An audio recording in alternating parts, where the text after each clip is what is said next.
Patty can't stand not having the last word. No? Look.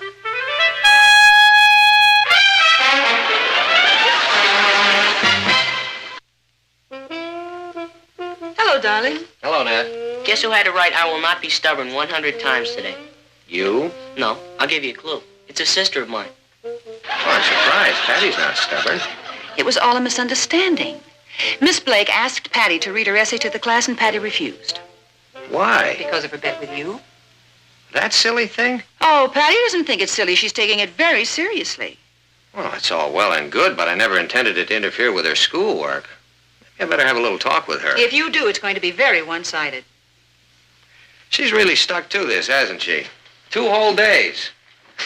Of course, it's a little like damming up Niagara Falls. When you open the floodgates, run for your life. She probably won't stop talking for a month. But you know, I bet there isn't another teenager in the country who could go 3 days without talking. Maybe you should bottle this. Then you'd make a fortune. I think some of the other children are getting in digs at Patty. And another thing, Richard is taking Gloria to the basketball game tonight. Say, Nat, why don't I just call this whole thing off? I didn't realize it was going to be so rough on her. I could just tell Patty that I'm convinced she can do this for another day, and I've decided to throw in the sponge and pay her. I've already tried it. What do you mean? I told her that you were convinced that she could do it for another day, and you had decided to throw in the sponge and pay her. What did she say? She said no. Well, she didn't exactly say no. She shook her head no. But why? I mean, she's just out to get the money. Oh, that's what I thought, and we were both wrong. It's the principle of the thing. She is determined to stick it out, Martin. Yeah, well, maybe if I had a little talk with Won't her. do any good. Her mind is made up. Miss Blake was right. She is stubborn.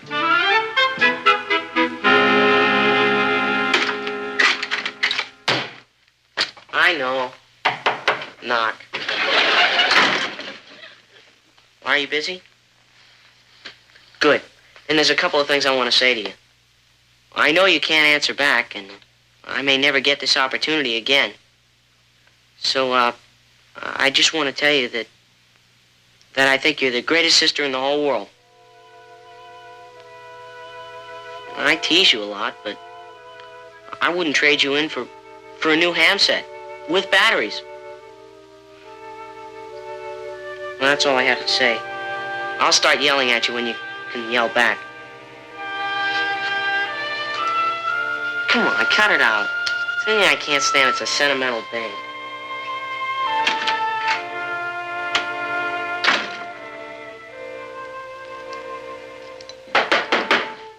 Oh, come on in, Richard. Hi, Mrs. Lane. Why didn't you use the front door? Technical difficulties. What? Patty doesn't want to talk to me. Oh, she doesn't want to talk to anyone. I know, but, she doesn't want to see me. Well, I can't blame her. I played a joke on her with Gloria, and she took it seriously. I see. I thought maybe you could give me some ideas.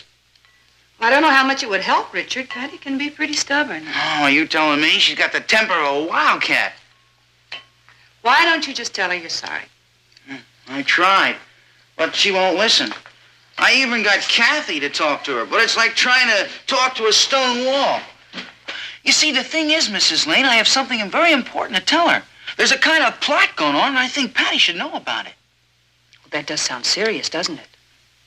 The trick is to get her to listen to me. Richard, I have an idea. Yeah? There's one form of communication that Patty has never been able to resist. Why don't you go home and call her on the telephone?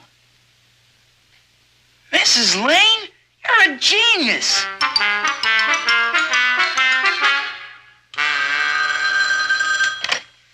Patty?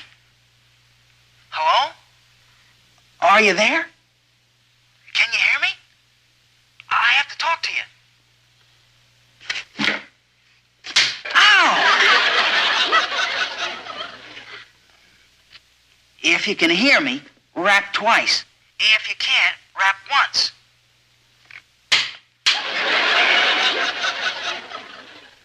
You don't have to yell. It's very important, Patty. What do you say? Ah, come on. Can't you take a joke? You don't think Gloria means anything to me, do you? Well, you're wrong. That's why I have to see you. I'll come over in a half hour, okay?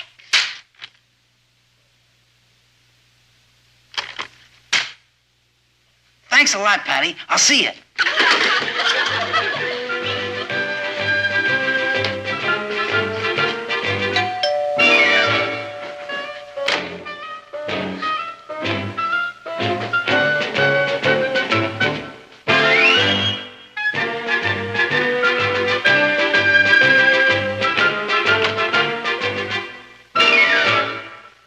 I hate to bother you, Patty, but this is important. I was only joking. I told you I'm sorry. I admit I was wrong. I'm crazy about you. Patty, are you all right? Kiss me once for no and twice for yes. Oh, that's better. Can you talk now? Oh, well, when will you be able to talk? I'm not asking for me. I'm asking because I think you're in trouble. You know, Gloria tried out for the debating team, too. And she was pretty sore when they picked you and not her. They picked her as an alternate. Well, I just found out at the meeting tomorrow, she's going to ask them to remove you from the team so she can take your place. It's a pretty dirty trick. It's kind of clever when you think about it. Oh, I called you as soon as I heard.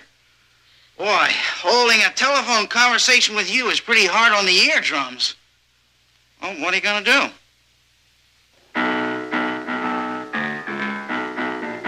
You can't do that. Patty, what time is this bed up tomorrow?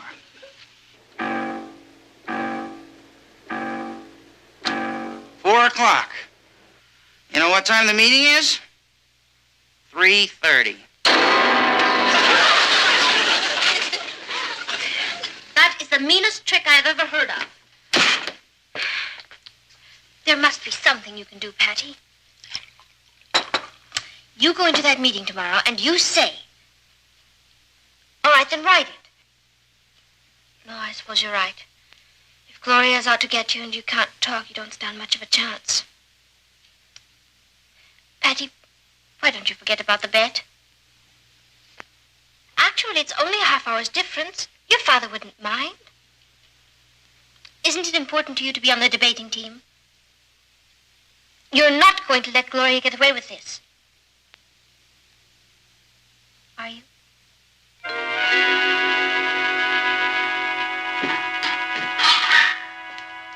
Natalie, do you have any idea what's going on around here? You mean all the plotting and counterplotting? Oh, yes, Richard briefed me. Well, it's like something out of James Bond. I mean, I'm the last man in the world to meddle in the affairs of young America, but Gloria's plan to get Patty off the debating team is diabolical. I know. There's only one other person I know who could have thought up a scheme like that. Who's that? Patty. Well, it just isn't fair. I mean, Patty earned her place on that team. Now she's going to lose it because of a silly bet. Oh, perhaps she won't lose it. Well, Gloria's got that meeting scheduled for 30 minutes before Patty can talk. Patty can always cancel the bet. Oh, she won't. I just tried that again. What'd she say? She didn't say anything. Just held up a sign that read, "Forget it, Popo. I'm a born loser."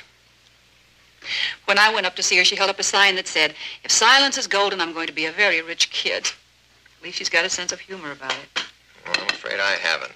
It's all right for Patty to joke, but I know how much being on that debating team means to her. She's wanted it all year. There must be something we can do. What? Well, for one thing, I could go to that meeting tomorrow and And? make a fool of myself.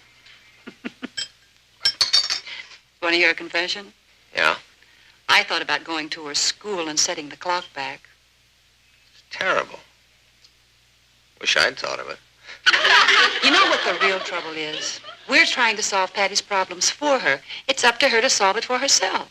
Yeah, but that's just the point. She won't. She's given up. It's not like Patty. She's going to let Gloria win this without putting up a fight. The trouble is we're not used to Patty losing. Well, you can't win them all. Oh, I suppose not. How does she get herself into these things? She got into this one with a little help from you. Next time I'll learn to keep my big mouth shut. Want to bet?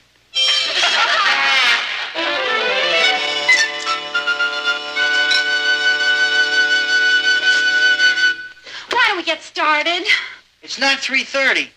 You're not even supposed to be here. You're not on the debating team. I'm an amicus curiae. What does that mean? I'm not sure. Big rush. Why don't we wait for Patty? She's our captain. Do you want a captain who can't even talk? We're having our first debate with Rockland High on Monday. You want to win, don't you? Come on, let's get to work. Why don't you adjourn until 4 o'clock? Because the meeting was called for 3:30. Look, if Patty's not interested enough to be here, she's not interested enough to be captain of the Brooklyn Heights High debating team. I tell you, she'll be here at 4 o'clock. Call the meeting to order. Goodbye, Richard. You wouldn't do this to Patty, would you? Gloria's right. If Patty was interested, she'd be here. Why don't I send out for sandwiches? Well, let's get the show on the road. Yeah. The meeting of the Brooklyn Heights High debating team is hereby called to order. I move that since Miss Patty Lane is absent from this meeting, she be removed from the debating team. Is there a second to the motion? I second it. A motion has been made and seconded. All in favor, say aye. All in favor of what? What's up, Drew? Patty, you changed your mind. Yeah, I thought we were going to lose you.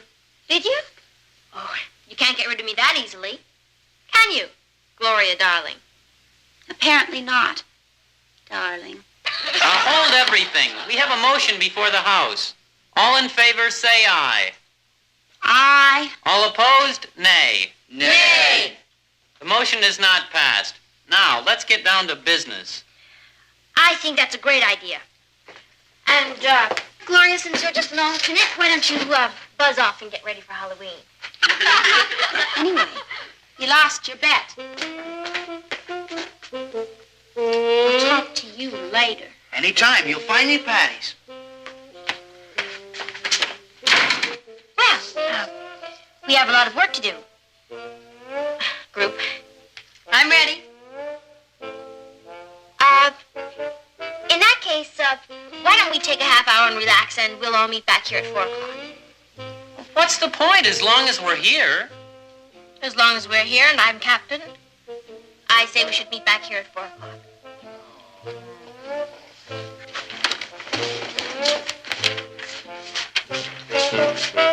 Boy, I didn't think you were going to get here on time. Neither did I. You decided this was more important than the bet, huh? Yeah. Oh, who wants to win a silly old bet? Well, that's funny. I thought it meant something to you. Who? Me? Nah. I guess you're glad I got rid of Gloria. Once for no and twice for yes. Once for no and...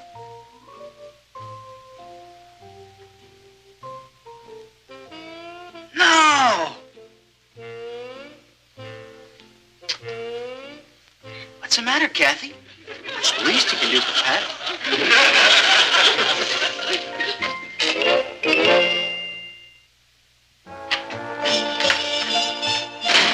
Hello, Nat. Hello, darling.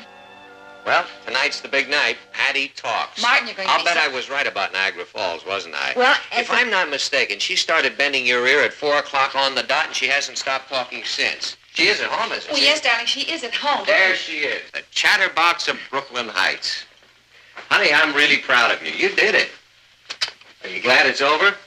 Did you have a good day? Oh, I owe you some money, don't I? You can talk now, you know. You won the bet.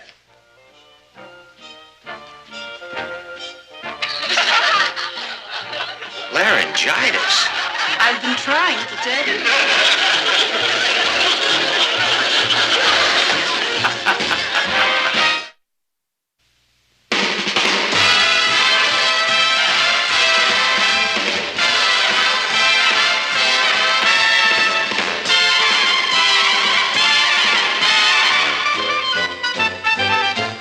Here's Kathy, who's lived most everywhere, from Zanzibar to Berkeley Square. But Patty's only seen the sights a girl can see from Brooklyn Heights. What a crazy pair.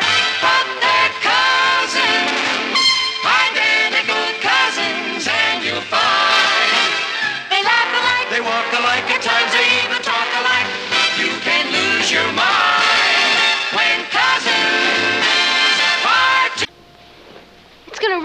tonight.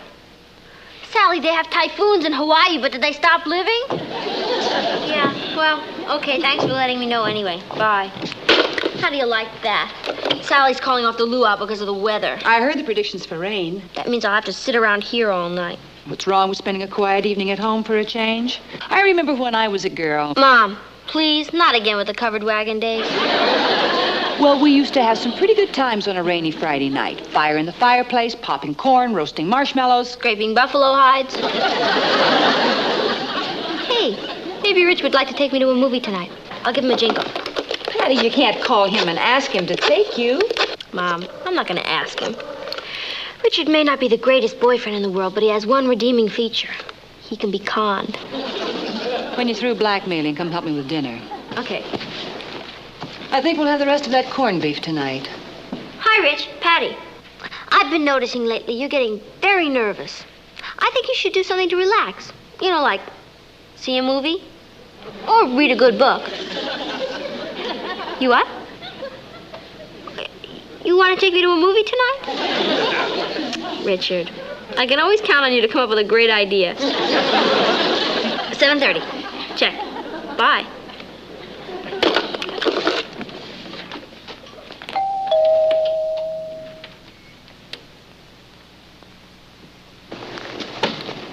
Yeah?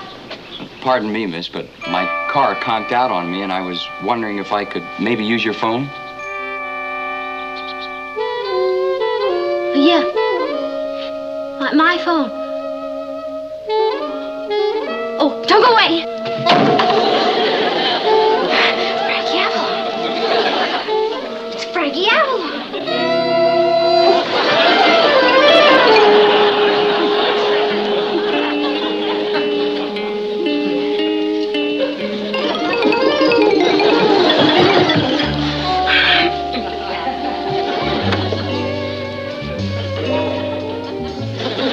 Won't you come in? Thank you.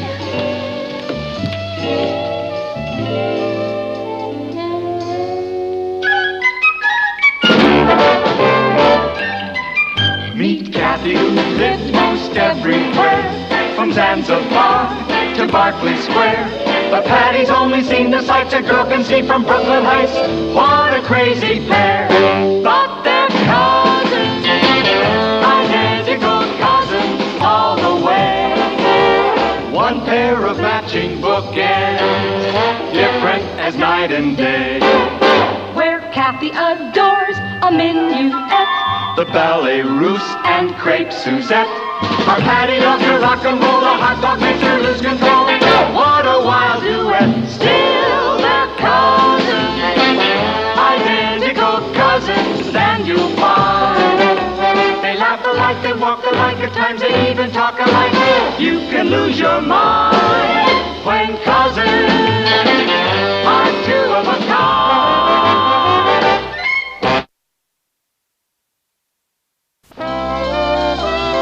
Yeah, that's right. Frankie Avalon. Right. Well, look, I'm scheduled on your 6:20 jet to Los Angeles. But I may not make it, so how soon can you put me on another plane? Who is at the door, Patty? No planes at all? Well, how come? Fogged in. Well, that's funny. The sun's shining out here in Brooklyn. You're not taking off from Brooklyn, I see. Is it that pesky little boy from next door again? Well, how long do you think it'll be before I can get another flight? 4 or 5 hours? Patty, can't you hear me? Mom, it's Frankie Avalon here in person. Well, tell him to run on home. You have work to do. Oh, this number? It's 624-1098. Oh, look, I'll be leaving here soon. Right. Well, then, I'll tell you. I'll call you when I know where you can reach me, okay? All right, then. All right, thank you very much. Bye. Oh, brother, how do you like this mess? I love it. I mean, that's too bad. Patty, didn't I ask you to come out and help me? I'd like you to meet my mother, Mrs. Frankie Lane. I mean, I'd like you to meet my mother, Mrs. Lane. Frank... Mom, this is Mr. Avalon. How do you do? How do you do? Oh, gee, I didn't know that it was you when I told you to run home. Oh, that's okay. A lot of mothers have told me that. Look, I'm awfully sorry for barging in on you like this, but, well, you see, my car... Well, actually, it's not my car. It's a car I rented to see some friends of mine in Connecticut. But on the way to the airport, it kind of, well, just stalled on me and... Oh, well, look, my husband will be home soon. He can drive you to the airport. No, he won't. I mean, no, he can't. Because the airport's fogged in for hours. So I guess you'll just have to wait around here. Oh, no. Look, I wouldn't want to impose on you. I'll just call the car rental place and have them... No, it would take him days to get here. Hey, I know a groovy mechanic nearby. I'll call him, and he'll fix the car for you. And look, while I'm calling, you just go on and sit over there and make yourself at home. Relax.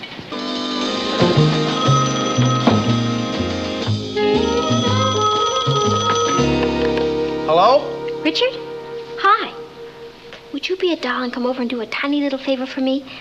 I want you to fix a car for a friend of the family. Gee, Patty, I just got out of my work clothes and started to clean up for our date. What do you mean, forget our date? Richard, stop being difficult and just come over. But don't hurry. But you just told... Hello? Hello? That was the mechanic. He'll be right over. Oh, thank you. Mother, don't you think Mr. Avalon would like some tea? Oh, good idea, Patty. Run and put the kettle on. Me? Mother, you know how terrible I am in the kitchen. I burn everything. Oh, all right. We certainly wouldn't want any burned tea.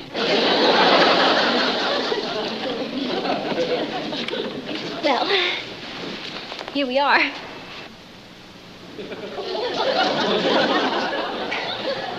Look, Patty, I know you must have 1,000 things to do, so just... Oh, no. As a matter of fact, I just happen to have a free evening. And, you know, there's nothing I like better than a quiet, rainy evening at home, don't you? Hey, Patty! Don't go away.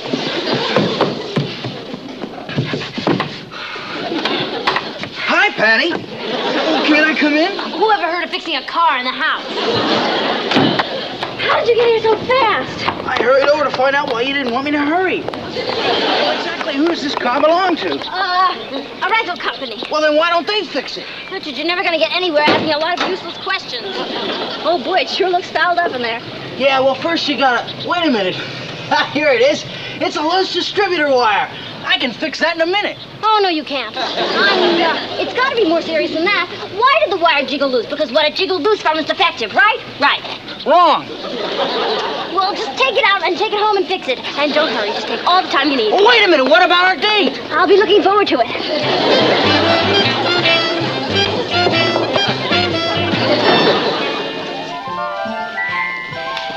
That was the mechanic. Oh, good. Will it take him long?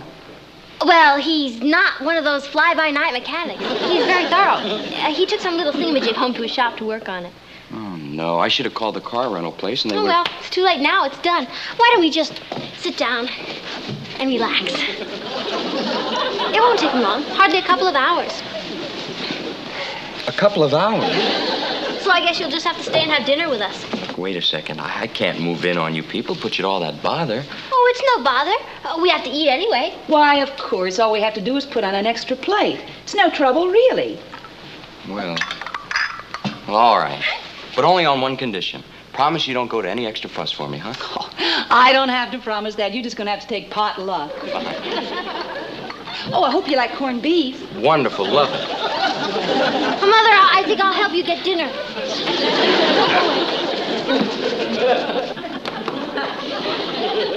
Now, look, this is perfectly good food, and I don't intend to waste it. Mom, he's a star. A Hollywood star. He probably eats lobster Commodore for breakfast. Thermidor. Oh, whatever it is. Certainly not leftover corned beef. You know, now that I look at this, there's not as much left as I thought. No. Maybe we had better have something else. Now you walk it in space. I'll call the butcher and see what he's got that's nice. And expensive. Well, get some caviar, too.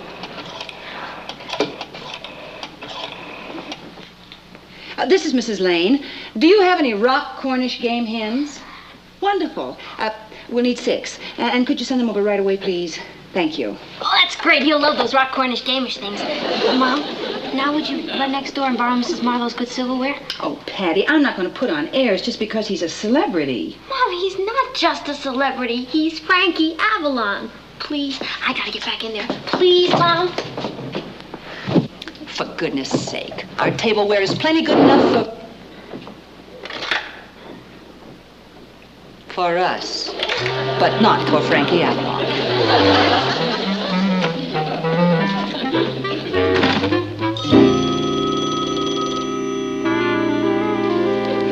Your phone's ringing. It's nothing important. It might be the airport calling. Oh, I'll get it. Don't go away. Yes. Hi, Patty. This is Roz. Listen, Gloria's having some of the luau kids over to her house tonight, and you're invited, so bring Richard. And I want to borrow back my orange pants, so I'll drop by and... What do you mean, no? But I want to wear them tonight. Okay, so I'll put them on the porch for you. Right? Oh, I'll put them in a plastic bag. But I want to keep you out of the house. Roz, have you got a crack in your wig? There's no boy here. I gotta go now. Goodbye. I have to put Roz's orange pants on the porch. I mean, she lent them to me, and now she wants them back. Don't go away. All right.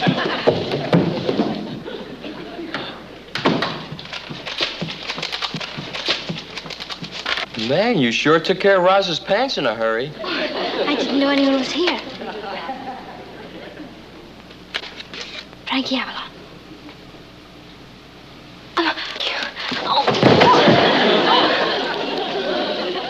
Oh, my ankle. Are you all right? I think so. Which ankle is it? It doesn't matter.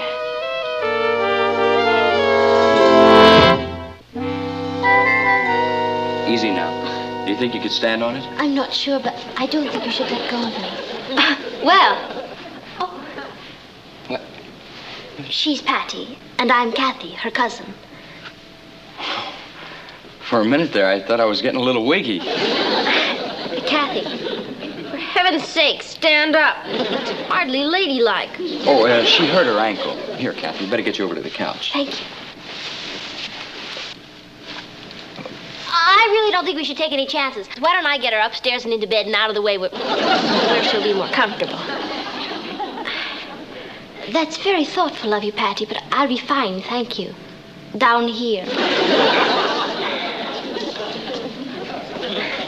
Take it easy. Careful.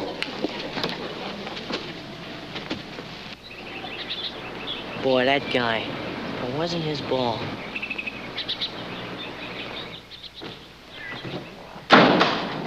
Lost another game. That stupid quarterback. What an... Oh, Ross, this is Frankie Avalon. Hi. Hi. Hi, Tommy. 4th down, 37 yards to go, and he calls for a quarterback sneak. Oh, what an afternoon.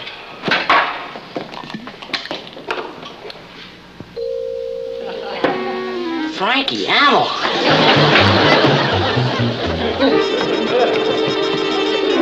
It is you. Oh, Ross, flake off. Now, if someone can tell me where I can find a basin, we'll start soaking that ankle. Oh, well, there's one in the kitchen under the sink, but really, you shouldn't do all this for me. Hey, Eddie, guess what we got at our house? You'll never be able to guess what I take. Look. What do you think you're doing? You blabbermouth, shh. I don't want a whole bunch of kids swarming all over here, bugging him. As a matter of fact, there are a couple here now I'd like to get rid of. Can't I just tell Eddie? He's always bragging about the time Fabian stopped at his dad's gas station. No, I don't want you to tell anybody. Now, why don't you just go upstairs and do your homework or something?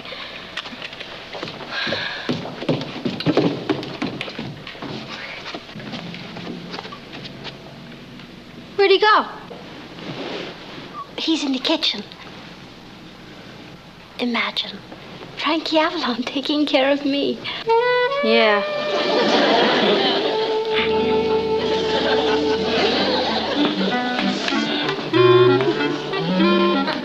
Oh, me. Here, Frankie, I'll do that. Oh, that's all right. Hey, Patty, Roz is there to see you. Roz! Oh, no. Don't go away. Hi, Roz. Hi, you said you'd leave my orange pants on the porch, but I didn't see them there. Oh, well, they're right in here. Come on, I'll get them. Let me get a glass of water. No. The water's been turned off. You know what this kind of weather does to the pipes. Come on, they're right in here.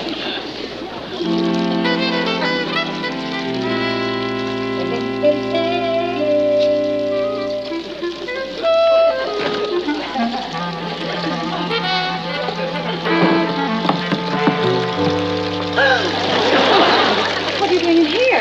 I mean... Kathy sprained her ankle a little, and we're trying to keep the swelling down. Oh, well, for heaven's sake, you shouldn't be doing that. Where's Patty? She's, whoops. Oh, no, it's that thing leaking again. My husband just fixed it last week. Oh, don't you get down there. You'll get sopping wet. But maybe I can fix it. You got some wrenches? Well, yes, but don't you do that. I'll call the plumber. We may be flooded by then. I think you better get some wrenches. Well, all right.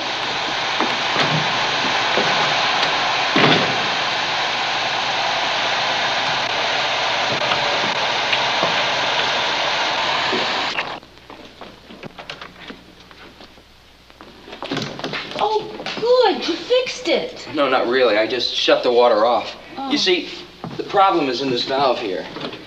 It, isn't really much, but I think I can take care of it. Oh, that little tiny leak?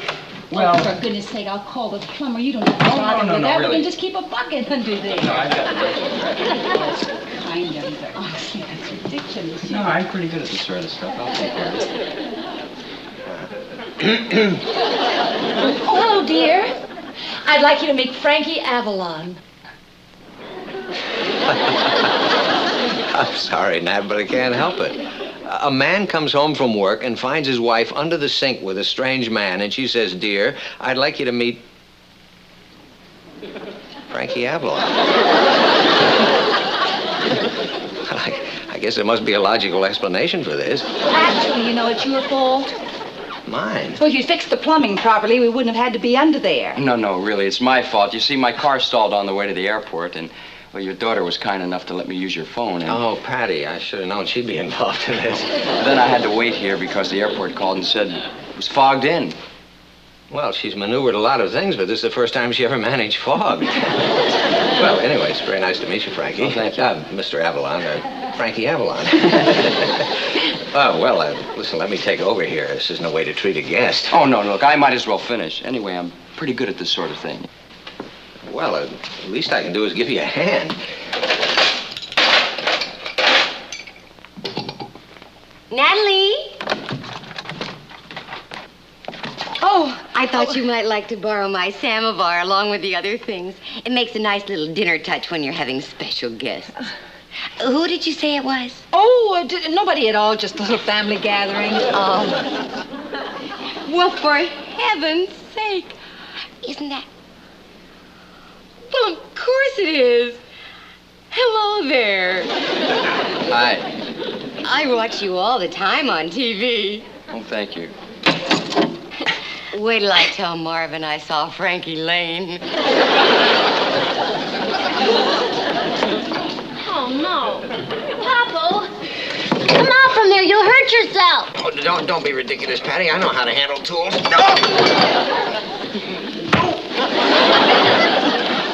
See, I told you. Oh, you better go put some antiseptic on that right away. Yeah, I guess I better. What do you want me to do? Take this wrench. All right, now. Clamp your Yes. wrench next to mine. That's it. And pull in opposite directions. Couldn't we pull in the same direction? We could, but we'd never get this job done. Oh, yeah. Hey, Patty, Richard's here. I'll be right back. Don't go away.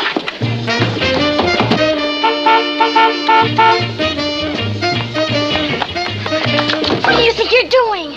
I did what you told me to do. I took the distributor out, I checked it, I put it back in, and everything runs fine. So you can tell your friend he can go home now. Can I come in and wash up? No. Why not? Because my father and My father's fixing the water. It's out of condition. Oh, what are you talking about? Richard, will you stop arguing and go home and wash up? You're a mess.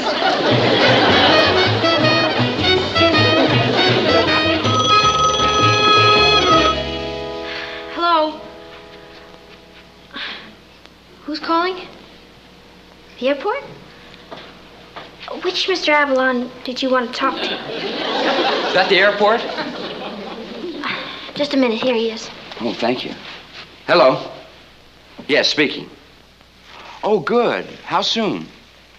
Oh, sure, I can make that. Right, thank you. Well, the fog's lifting and my plane takes off in 45 minutes. I can just about make it if I hurry. Oh, the car, Patty. What about the car? It's fixed. Oh, how can I ever thank you? That's okay. And Mrs. Lane, I'm awfully sorry to miss out on your corned beef. I really am. But at least you didn't go to any extra fuss for me. Oh, no, no fuss at all. Kathy, Goodbye. you take care of that ankle. I will, thank you. Bye now. Mr. Lane, you have a wonderful family. I don't know when I felt more at home. And listen, if you have any more plumbing problems, give me a call. At these prices, don't think I won't. And Pat, thanks for everything. Bye. Bye now.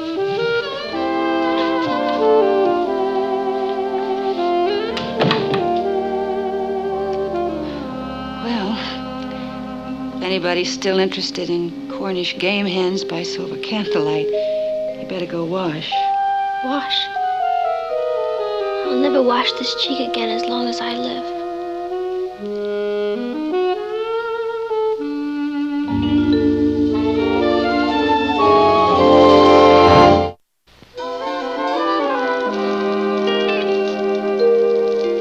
Well, come on, Patty. What are we gonna do? Are we going to the movies or to Monica's? I don't know, Rich. I really don't feel like doing much of anything. Why don't we just stay home and listen to some records or something? Well, that's cheaper than going to the movies. What do you want to hear? The Stones, the Animals, the Beasts? Rich, how about something more like, what's his name? Frankie Avalon? Frankie Avalon? What a way to spend an evening.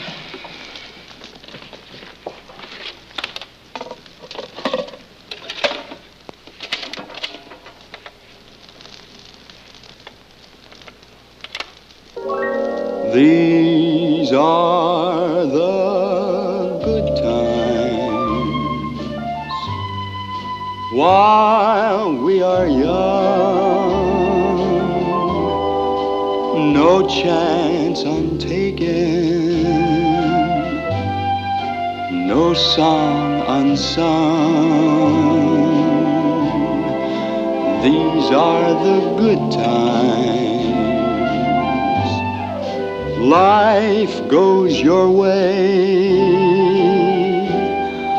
loving each moment of each new day. While the meadows are green, free as the wind are we, sharing a dream, living our destiny. These are the good times, long as you care, and all of the good times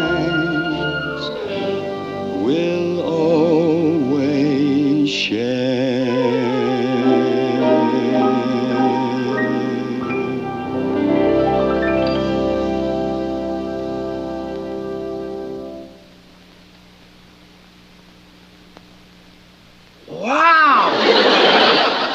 What? You never kissed me like that before.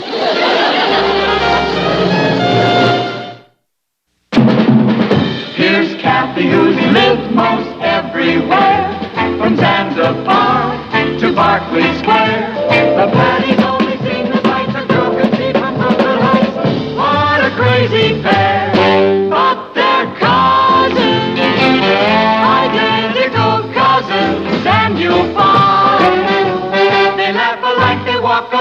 times they even talk alike. You can lose your mind when cousins are two of a kind.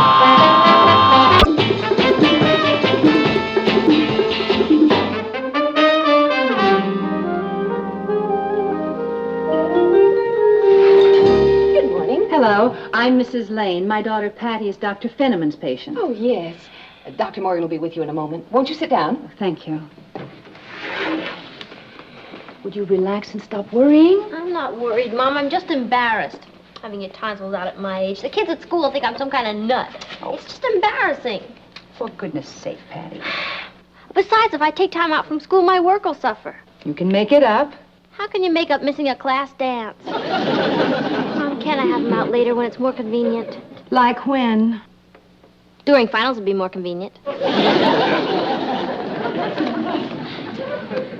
Besides, there's nothing wrong with me. I just have a silly sore throat.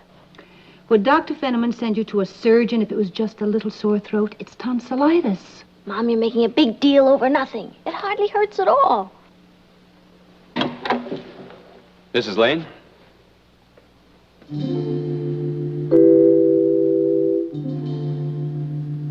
I'm Dr. Morgan. How do you do? This is Patty. How do you feel? Patty. Patty Lane.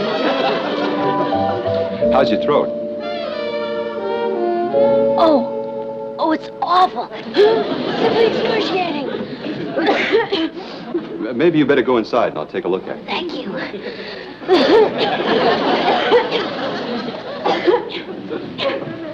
Don't be alarmed. Through these portals pass some of the greatest actresses in the world. Excuse me.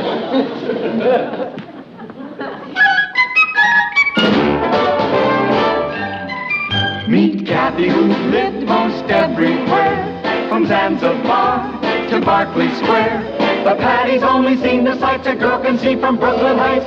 What a crazy pair! But they're cousins, identical cousins all the way. One pair of matching bookends, different as night and day. Where Kathy adores a minuet, The ballet russe and crepe Suzette. Our Patty loves to rock and roll, a hot dog makes her lose control. What a wild duet! Still they're cousins, identical cousins, and you'll find they laugh alike, they walk alike, at times they even talk alike. You can lose your mind when cousins are two of a kind.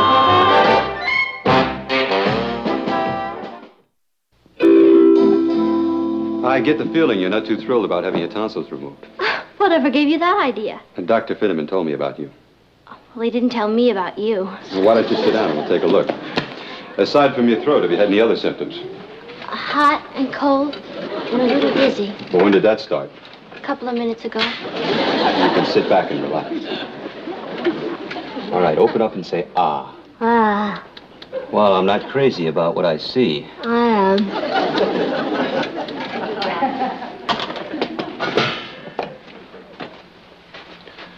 You can close your mouth now.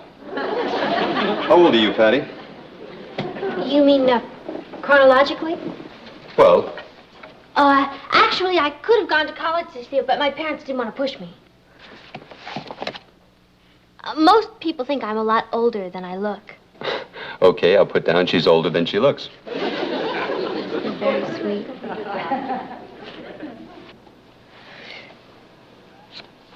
My, that's an interesting frame. Is that a relative? It's my sister. Oh. It's funny, most men have pictures of their wives in their offices. Only if they're married.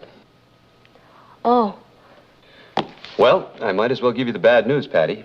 You're going to have your tonsils out. Oh, that's terrible. The question is when. How about tonight? I'm not doing a thing. No, Friday is the first time I can take care of it. It's a date. I'll check you into the hospital on Thursday so we can prepare you. In the meantime, I want you to take these pills 3 times a day. They'll reduce infection.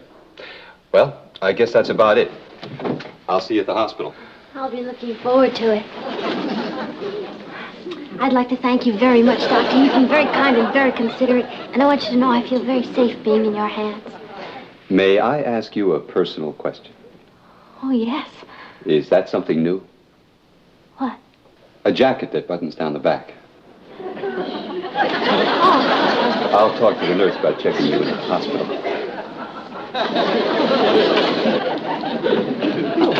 These came from the boatyard, Doctor. Is this the boat you're thinking of buying? What do you think of her? She's cute. Cute. I think she's a beauty. Isn't she kind of small? She's as trim as they come. Great lines. It's what I've always dreamt of.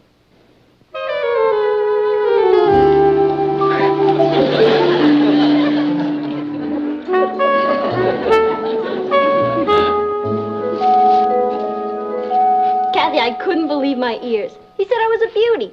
Trim, with great lines. Patty, are you sure you didn't misunderstand? How could I? Mom was the only other person in the office. Still, don't you think you're going a little overboard with all of that? You don't think I'm going to wear my crummy kid stuff to the hospital, do you? What does he look like? Kathy, you'll absolutely flip when you see him. He's tall, with kind of streaky blonde hair, and way out eyes that kind of look at you. You know what he looks like? Have you ever seen Troy Donahue? Yes. Well, he's even better looking than that. Boy, am I glad I got an A in first aid. How we doing, hon? It balances. Got lucky, huh? What's all this? Bed jacket, negligee, and a nightgown. This stuff costs more than the operation. Well, I think Patty's got a little crush on the doctor. I thought I'd indulge her. Pretty good indulgence. Hey, how's this Dr. Morgan seem to you, anyway? Dreamy. But I mean, does he seem to know his business? Well, Patty and I were both very impressed with him. Well, I guess he does know his business. Hello? Oh, hello, Dr. Morgan.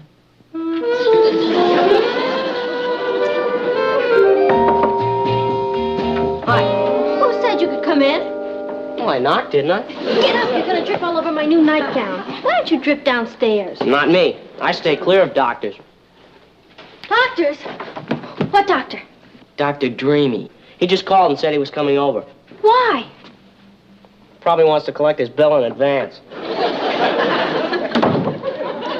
Kathy? Do you suppose he's coming over to see me? I doubt it. Well, you really are a doubting Thomas. You know, if everybody had your attitude, nobody'd believe in love at first sight. Thanks for dropping these off, Doctor. Yeah, it certainly was nice of you. I'd have been happy to come by and pick them up. Oh, it's all right. It's important that you get started on those tonight. And she forgot them. Someday Patty will forget her head. Well, that's understandable. She's a little overexcited about the whole thing.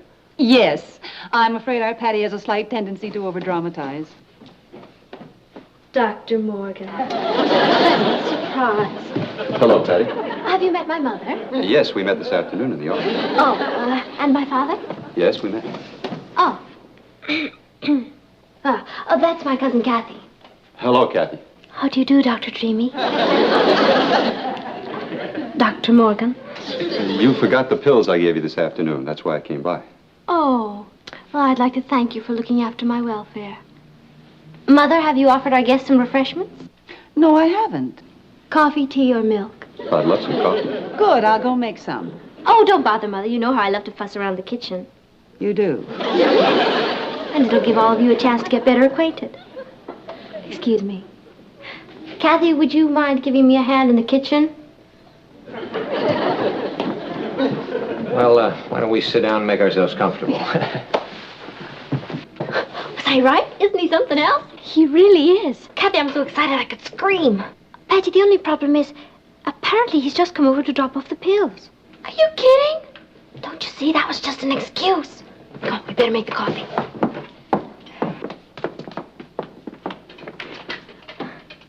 How do you like her? She's a beautiful model. Yeah, it's a model of a boat I used to race on. Oh, really? Mm-hmm. Maybe you could give me your opinion. I was thinking of buying this sloop. Is she a beauty? Well, I can understand why you were carried away. I saw her just once, and I couldn't forget her. Everything all right, girls? Yeah, everything's fine. Well, what do you say, Kathy? Pat, you're the luckiest girl alive. I know. Oh, boy. I hope that's not Richard. Hi, Mr. Lane. Oh, hello, Richard.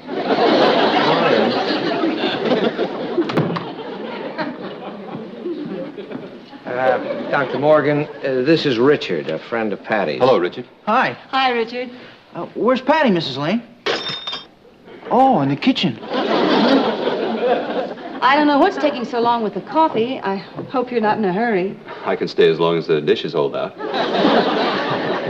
After major surgery, you don't go to a dance. Oh, why not? You're not going to dance with your throat. All you got to do is keep your mouth shut. Richard, you really don't know much about medicine, do you? After this kind of a thing, the whole body is in a state of shock. Okay? I'm not going to the dance either.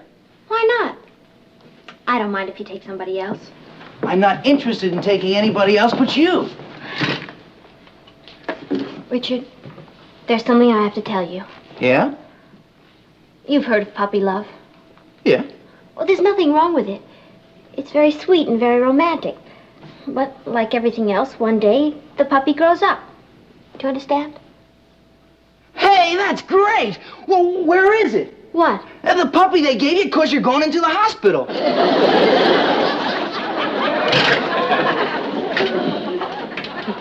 Richard, you saw Dr. Morgan, didn't you? Sure, in there.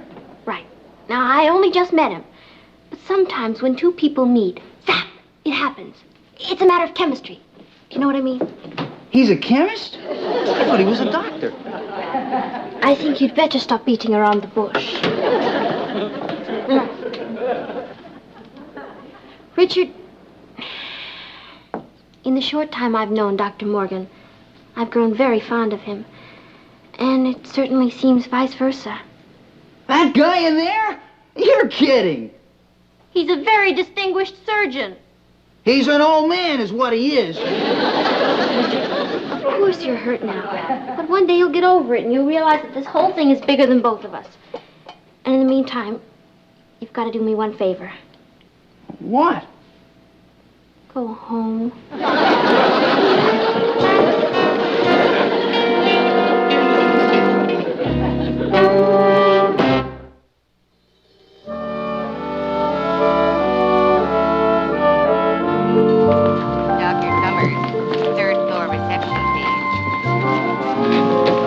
Say, Ross, is he's just too beautiful to be true. You heard what? That's ridiculous. Where did you hear that the doctor and I were going steady? It's all over school? Well, for your information, Roz, Dr. Morgan and I are just good friends, and the rumor you heard is absolutely, well, it's absolutely premature. Right. Goodbye. What'd she say?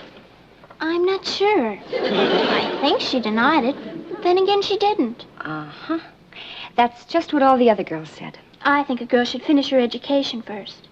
Roz, how would you like to make a little sick call? On Patty? Right. And if she's not sick now, I think she will be. Oh, Miss Peters, you should know about this. What kind of qualities do you think a doctor's wife should have? Why do you ask? Well, I have this friend who's on the brink of going steady with a doctor. Well, a doctor's wife should be the kind of woman who can get along with 2 hours sleep, doesn't mind getting up in the middle of the night to fix a pot of coffee, and doesn't get drunk at medical conventions.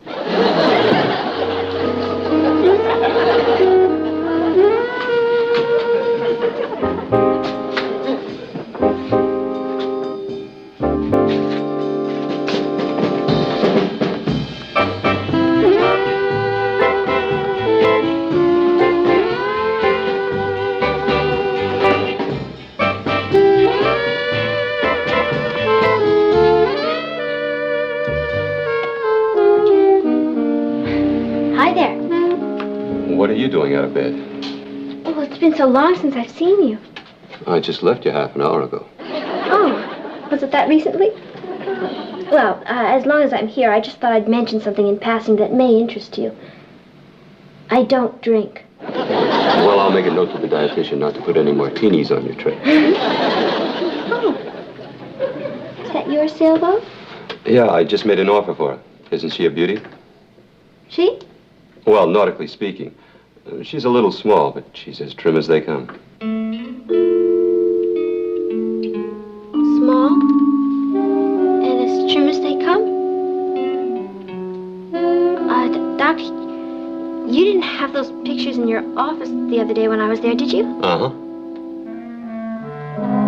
And you had them last night at our house. Yeah, as a matter of fact, I was showing them to your father. Oh. Something wrong? My heart had just stopped beating. Excuse me.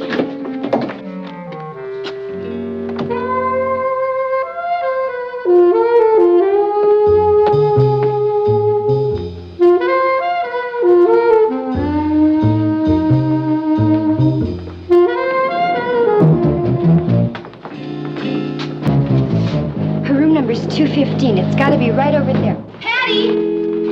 Patty! Hi!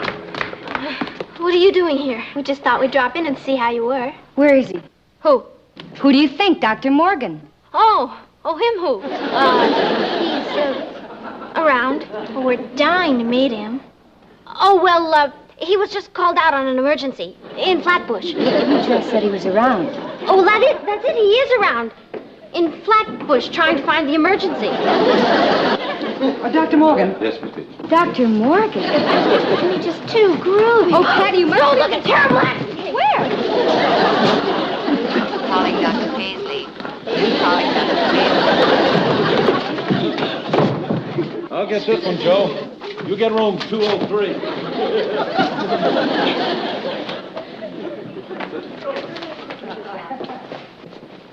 Hello, little lady. You know something? We're going to have that little old gallbladder of yours out in no time at all. Gallbladder? I already have my gallbladder out. Now, look, pussycat, who knows better, you or the doctor? Oh, but I really don't. That's all right. I'm not a doctor, but I can tell you this. A lot of people get along just swell without a gallbladder. Oh, but it's a mistake. I keep telling you it's a terrible mistake. Yeah, well, they'll be ready for you in a few minutes. Please. Relax, pussycat. Relax.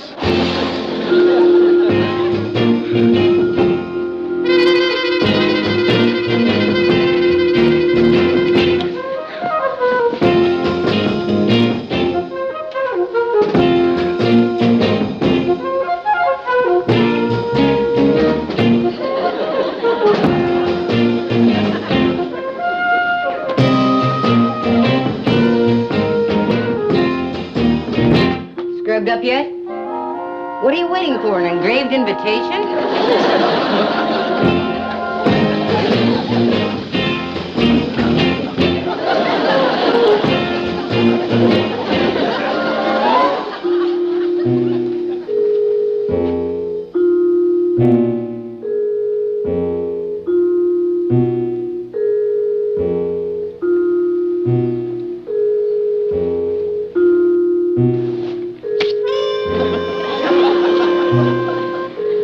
I'm woozy.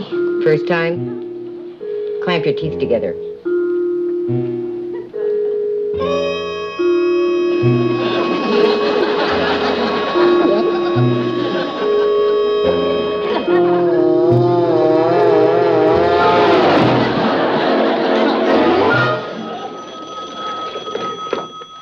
Dr. Morgan.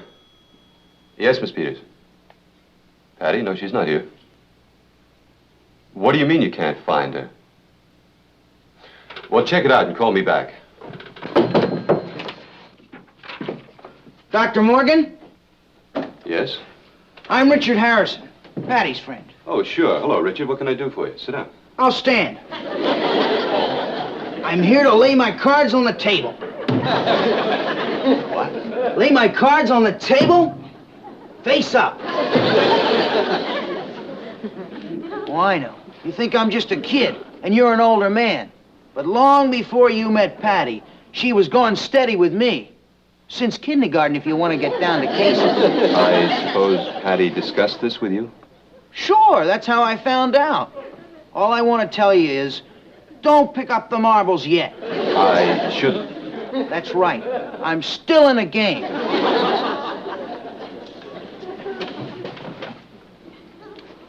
Richard, I didn't know about you. Patty and I haven't had time to discuss her past. So let's put it this way. The decision is up to her. She'll have to choose between us. And may the best man win.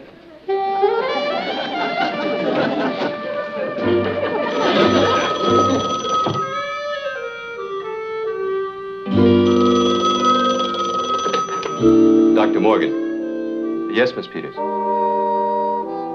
You found her where?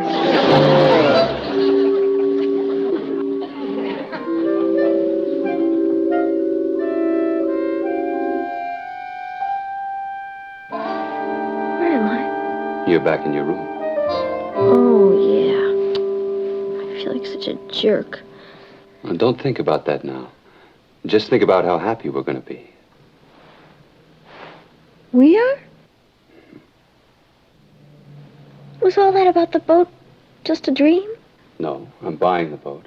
But just think of all the wonderful hours we'll spend on it together alone. Would you like that? Mm-hmm. I can see you now on the deck, the wind in your hair, salt spray on your face, and at night, the moon watching down at us. Are you happy? Happy? I'm the happiest girl in the whole world.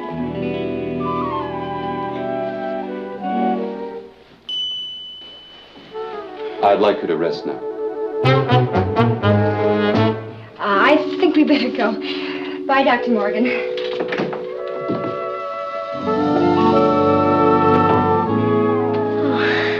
How can I ever thank you, Doctor? By taking a nap. I want you to get plenty of rest before the operation tomorrow. Okay. But you know what you just did? You saved my reputation Reputation? as the biggest liar in Brooklyn Heights High School. Oh, boy. What am I going to tell the kids when I get back to school? Well, I imagine a girl as talented as you could think of something. Well, why don't you tell them you dumped me? Mm-mm. They've seen you. Well, you could tell them, I've got it. The letter. what letter? The letter from Dr. Schweitzer inviting you to come to his jungle hospital and work with him. What choice did I have? I couldn't keep you from dedicating your life to such a worthy cause. So I decided to be noble and give you up to the world. We discussed it like intelligent, sophisticated, civilized people, and came to the only conclusion possible. That each of us must go on his own way, pursue his own life, knowing that a broken heart will mend in time.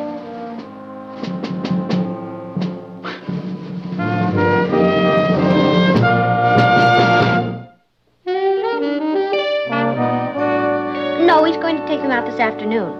But from now on, it's purely a professional relationship. Of course I could wait for him, but who knows when he'll get back from the jungle. Let's face it, Ross, he's no kid now. Oh, by the way, Ross, whatever you do, don't mention a word of this to Monica. It's just between you and me. Okay? Bye. Well, let's see what other blabbermouth I should call. Hi, Patty. Hi, Rich.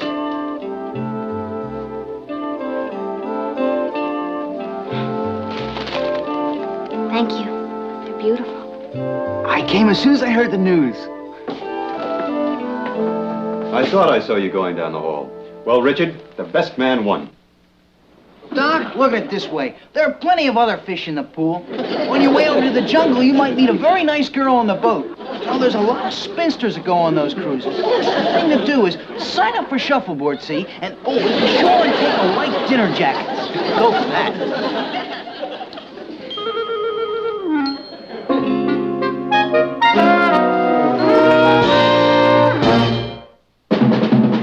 Here's Kathy, who's lived most everywhere, from Zanzibar to Berkeley Square. The crazy pair, but they're cousins, identical cousins, and you'll find they laugh alike, they walk alike, at times they even talk alike. You can lose your mind when cousins are two.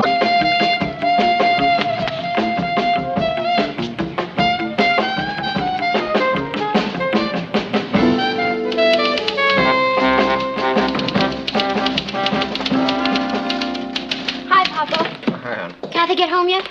Yeah, she went upstairs. Oh, went right up to her room, huh? That's bad. What do you mean?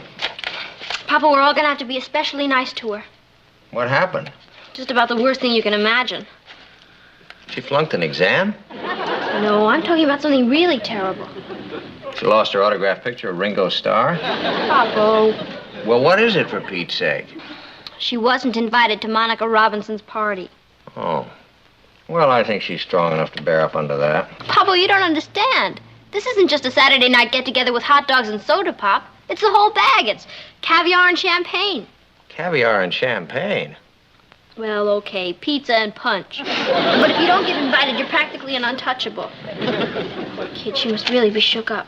Well, she didn't look particularly shook up. She didn't seem very upset. Papa, don't you recognize the Pagliacci bit when you see it? Laughing on the outside, crying on the inside. I'm gonna go cheer up her insides.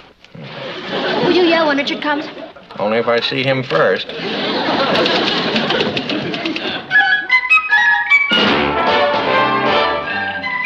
Meet Kathy, who lived most everywhere, from Zanzibar to Berkeley Square.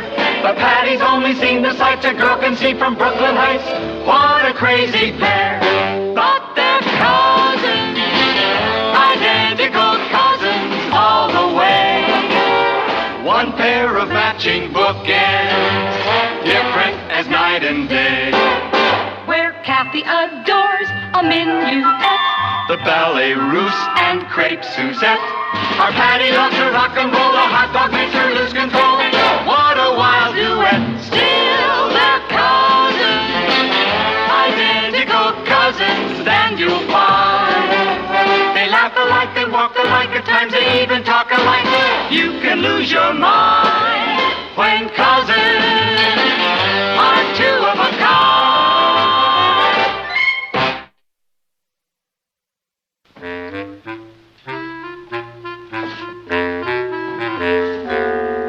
Kathy, I know how upset you are about not being invited to Monica's party.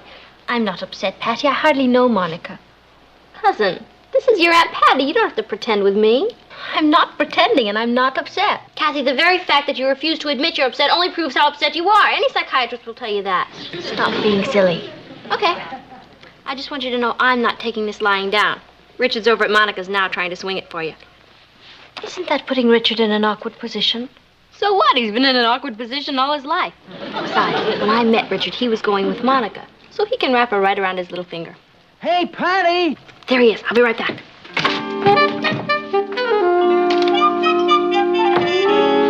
Hi. How'd you make out? No sweat. Monica said she'd love to have Kathy come over. Oh, that's great. There's just one little complication, Patty. It seems when Monica invited me, there's something I didn't realize. Yeah? Well, you see, she expects me to be her date. What? Yeah, now that kind of puts me in an awkward position. That's okay, Richard. I understand. You do? Really? Oh, sure. You go ahead to the dance and have a good time. Enjoy yourself. There's just one little thing I want you to do for me. Well, sure, Patty. What? Get out of here, you ankle biter, and never show your fangs around here again!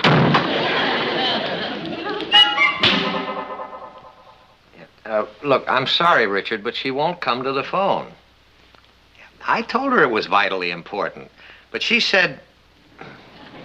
Well, let me put it to you this way, Richard. I'm afraid you're involved in the Cold War, and you'd better think of this phone as the hotline. Now, I mean, use it only for something important, like World War III. Right. Goodbye. Martin, do you think I ought to go up and talk to her? She said she just wants to be alone. She didn't have any dinner. She's upstairs just moping around. I really think we ought to do something. Natalie, when the Greta Garbo virus strikes, you just have to give it time to wear off. But Martin...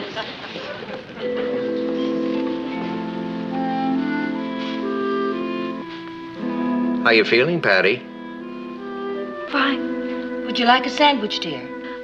No, thank you, Mom. I just came down for a glass of water. I'll get it. What's wrong with the upstairs water? Doesn't have an audience. Patty, before you slam the door... Who is it, Patty? Nobody.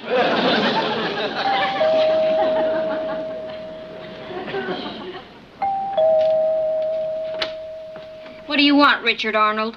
Richard Arnold? Benedict's brother. Patty, will you please open the door? I've got some great news for you. You taking me to Monica's party? Well, no, but...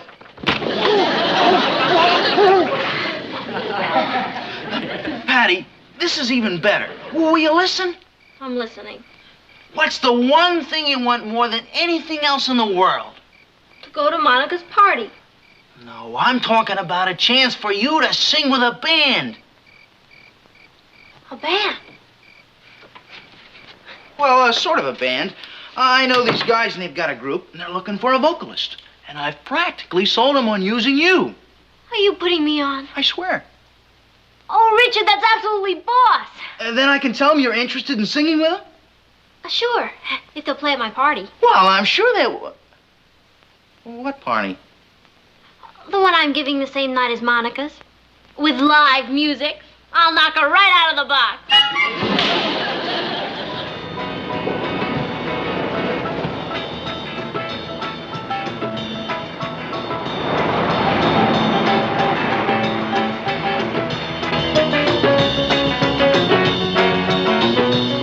Hi, Nat.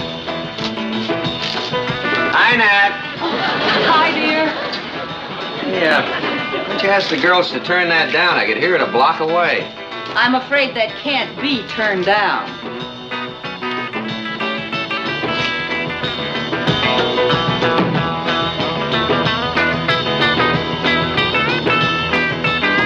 Who are they? The Shin Dogs. I don't care what's ailing them. I just want to know who they are.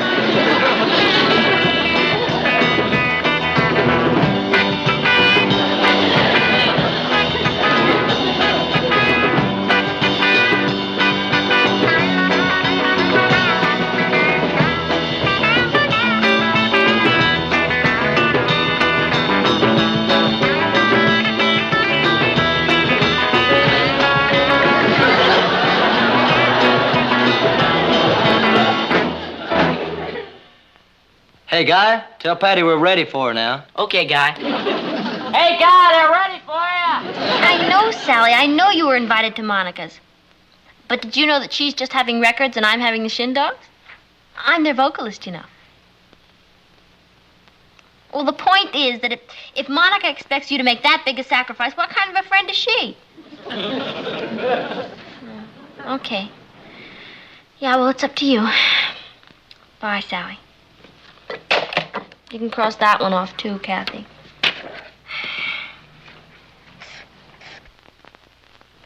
Will you make the rest of the calls while I go down and rehearse with a group? All right, Patty, but it really doesn't seem much use. We'll keep at it anyway, okay? You know, that's what I like about you English. You never say die.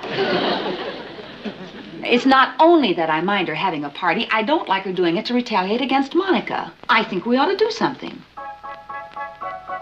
How about an anonymous call to the police? I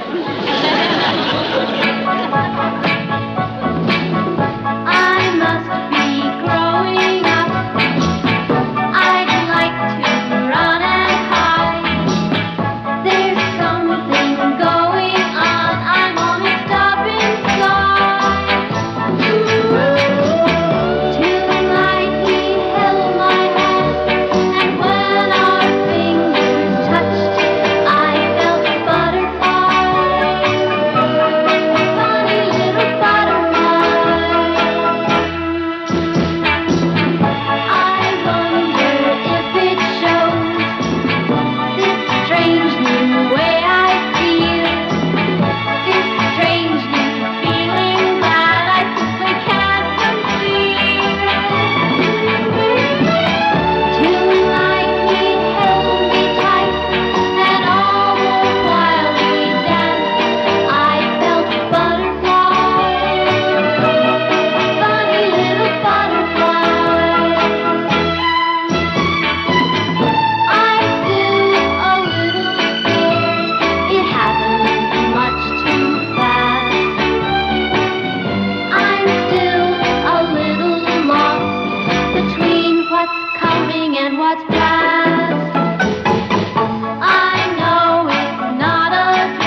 Gosh, Patty, that was great. We're lucky to have you with us. Yeah, it worked out fine. Welcome to the club. Thank She's you. really great. Yeah, that's really outside. Patty.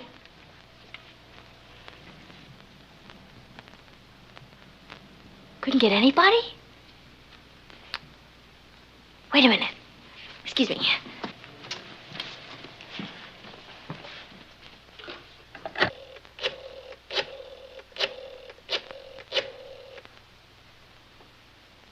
Hi, Rich. Patty. Rich, I want you to call Monica and tell her that I'm going to be very big about the whole thing. And if she's willing to merge her party with mine, I'm willing to throw in the live music.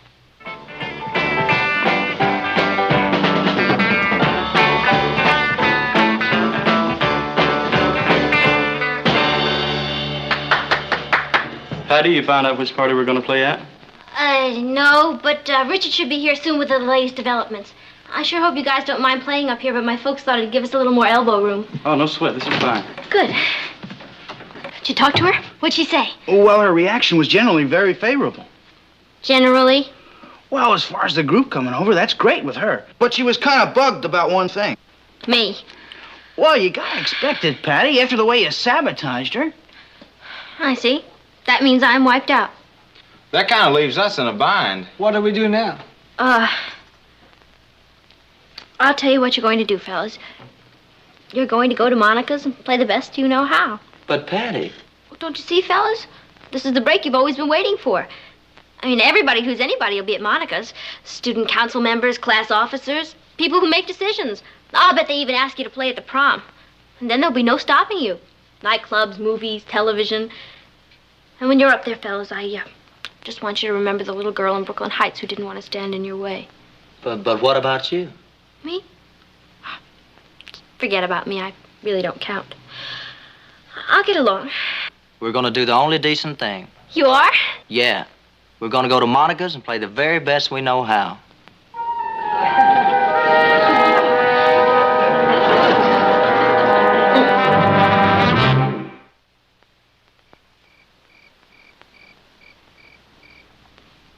What's that funny sound? Silence. It's refreshing, isn't it? What a week. You know, Nat, sometimes that girl of ours does things that really renews my faith in parenthood. You mean like insisting the boys play without her? And telling Kathy to use her best dress and telling her to go to the party and have a great time. And you should have heard her. She was so bright and cheery. I'm not disturbing you, am I? No. We were just talking about you. Oh? Patty, I know you've had a lot of disappointments this week, but I want you to know I'm very proud of the way you handle yourself. Oh, well, it's nothing. I mean, what's a party anyway? It's not a matter of life or death, is it? That's my girl. I'll get it.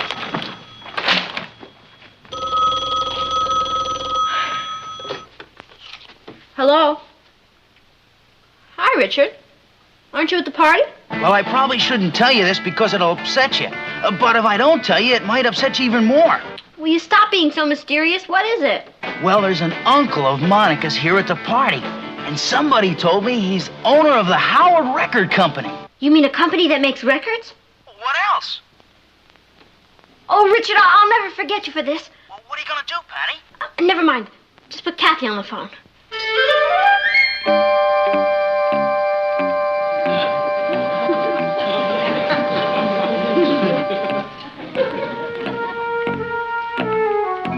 Patty? Hi. Where are you going, dear? Just out for some fresh air. See you later. Oh, wait a minute. What have you got on under there? Oh, just something I threw on. Patty, you're not really going to that party, are you? I have to, Pablo. It's a matter of life and death. Well, I hope you know what you're doing. 'Cause I sure don't.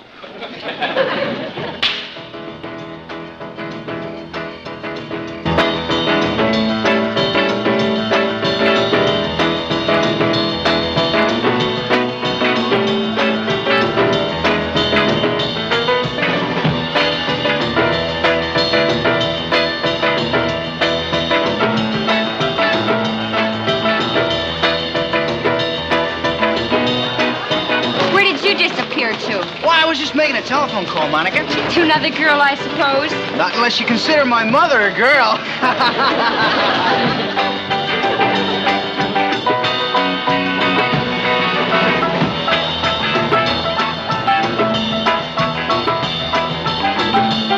My, but it's warm.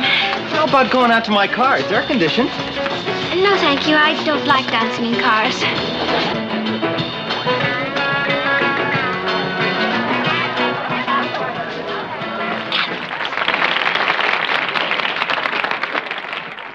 My, but it's suddenly gotten chilly, hasn't it? It has? Yes, would you mind getting me my sweater? I've got a heater in my car. With long sleeves? Thank you. Her uncle's still here. Hurry up. Go on. Kathy, I don't know how to thank you for this. That's all right, Bet.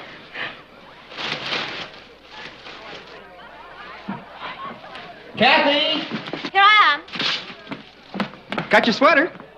Oh, thank you. Would you be a dear and get me a cold drink? I thought you were chilly. It just warmed up.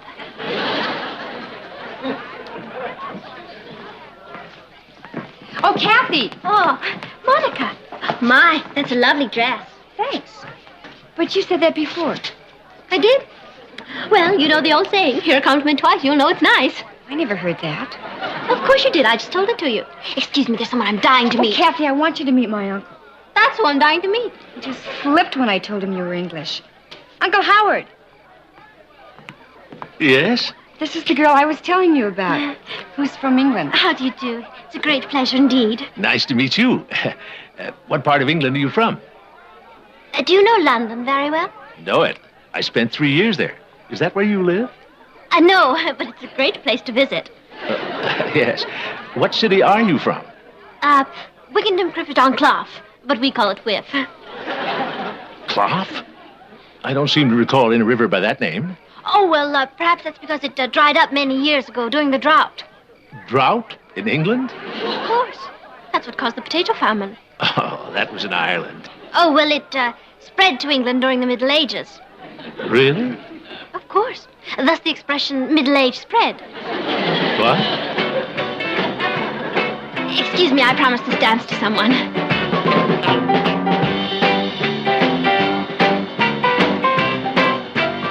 Richard, there's something funny going on around here. Where? I like a good laugh. A piece of pizza? No, thank you. Hey, Monica, is the Howard Record Company a big outfit? It's listed on the stock exchange. No kidding. Oh, I just asked because I haven't seen any of their records. Records? My uncle's in the hot dog business. But Everybody makes that mistake because his name is Howard Record. Howard Record? Holy moly! Excuse me, Monica. I have to talk to Patty. I mean, Kathy, about Patty. Ladies and gentlemen, it's with great pride that we present the debut of our new vocalist, Miss Kathy Lane.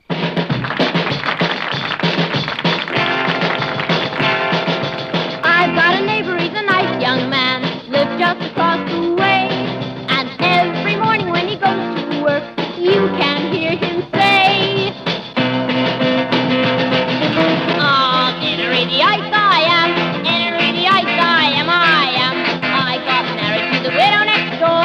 She's been married 7 times before, and everyone was an Ennery. She wouldn't have a Willie or a Sam.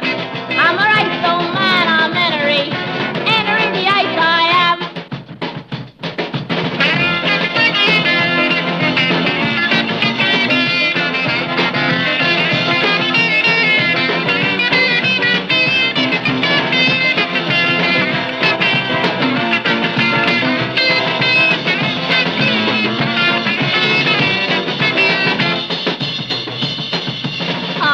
Ennery-the-ice I am.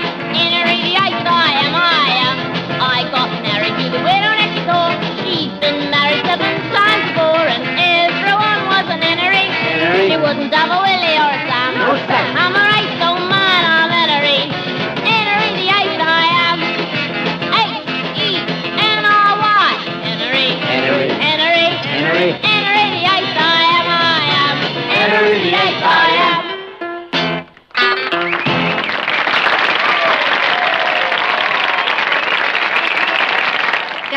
Patty, isn't it? How do you? Well, I'm going to put her away.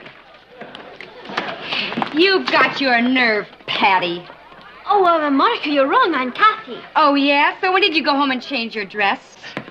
I just had to come and tell you how much I enjoyed that. You're very good. Thank you. Will you please leave? Will you please flake off? I'm trying to talk to your uncle. I do have to run along, but before I do, I was wondering, is there any chance that you could use us? We work very cheap. I beg your pardon. Well, the Howard Record Company has always been one of my favorites, and we'd love to work for you. Well, I'm a little confused. Why would you want to work for my company? Oh, let's face it, every singer likes to make records. Oh, what? Records? You mean you thought... Patty, let me present my uncle, Mr. Howard Record of the Howard Record Company. He makes hot dogs. Hot dogs? Oh, the best. Oh, wait till I tell the gang about this. They'll die laughing. Now, wait a minute, Patty. You gotta remember, I went way out on a limb for you. Richard, do me a favor. The next time you decide to go out on a limb, just keep right on going.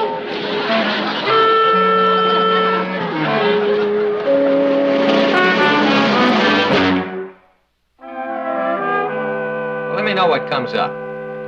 Right. Oh, good morning, Patty. Morning, Papa. Say, do you have a minute? I'd like to talk to you. Okay. In here or in the den? What's the difference? Oh, I just want to know if it's going to be a long or a short lecture. It isn't going to be a lecture, hon. It's just going to be a chat. Oh. Let's sit down. If it's just a chat, can I stand up? Sit down. It's a lecture.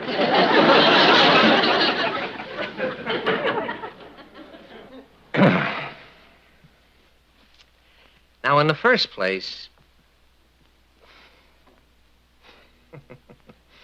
All right. What I want to say is this. All of us have to learn in life that we have to conserve our energy, to save it for the things that are really important instead of wasting it on every little crisis that comes along. You mean Monica's party? Yeah, that's exactly what I'm referring to. Now, let's just take a look at what happened to you. All of the pain and the disappointment you went through. In the first place, you tried to organize your own party. And then you spent all of that time rehearsing with the boys. And then you finally went to the party, even though you didn't have an invitation. And you embarrassed yourself in front of all your friends. Now, what did all of that expenditure of energy lead to? Not a thing. I hate to contradict you, Papa, but you're wrong. All my energy wasn't wasted. Monica's uncle flipped over me. Well, that's nice, but what of it? What of it? Look what he gave me. Howard Record Company. No, the other side. This entitles the bearer to a hot dog at half price at any Howard record shop. Okay.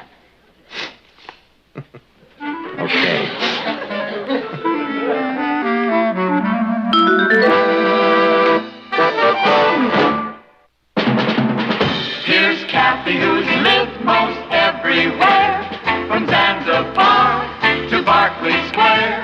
The Patty's only seen the sights a girl can see from Brooklyn Heights. What a crazy pair! But they're cousins, identical cousins, and you'll find they laugh alike, they walk alike, at times they even talk alike. You can lose your mind when cousins are two of a kind. Invented a new capsule. I'm about to send it into space. It's pretty funny for a mother. You know who's a good cook, too? Richard's mother. Well, not as good as you, of course, but who is? Thank you.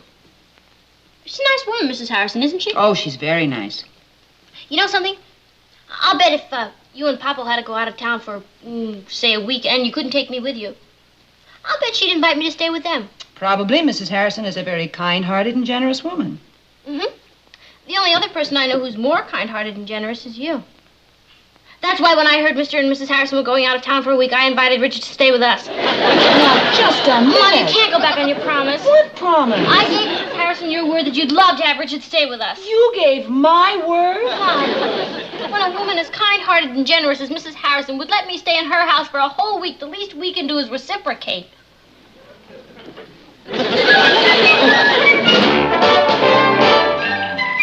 Meet Kathy, who lived most everywhere, from Zanzibar to Berkeley Square. But Patty's only seen the sights a girl can see from Brooklyn Heights. What a crazy pair!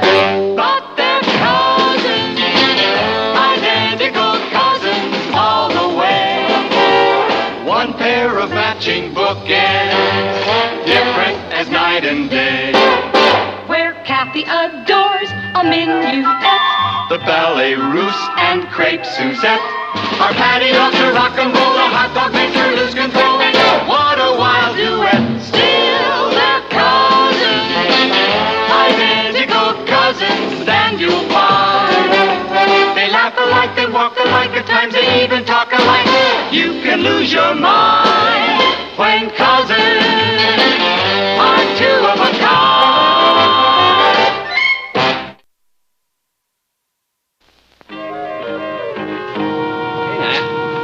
I got the cot. Oh, good. The Kentners had an extra blanket. Let me ask you something. Do you really think it's a good idea, Richard staying with us? Who had a chance to think? I was so dazzled by your daughter's logic, I was happy to quit while I was ahead, before she talked me into adopting him. He can blind you with footwork.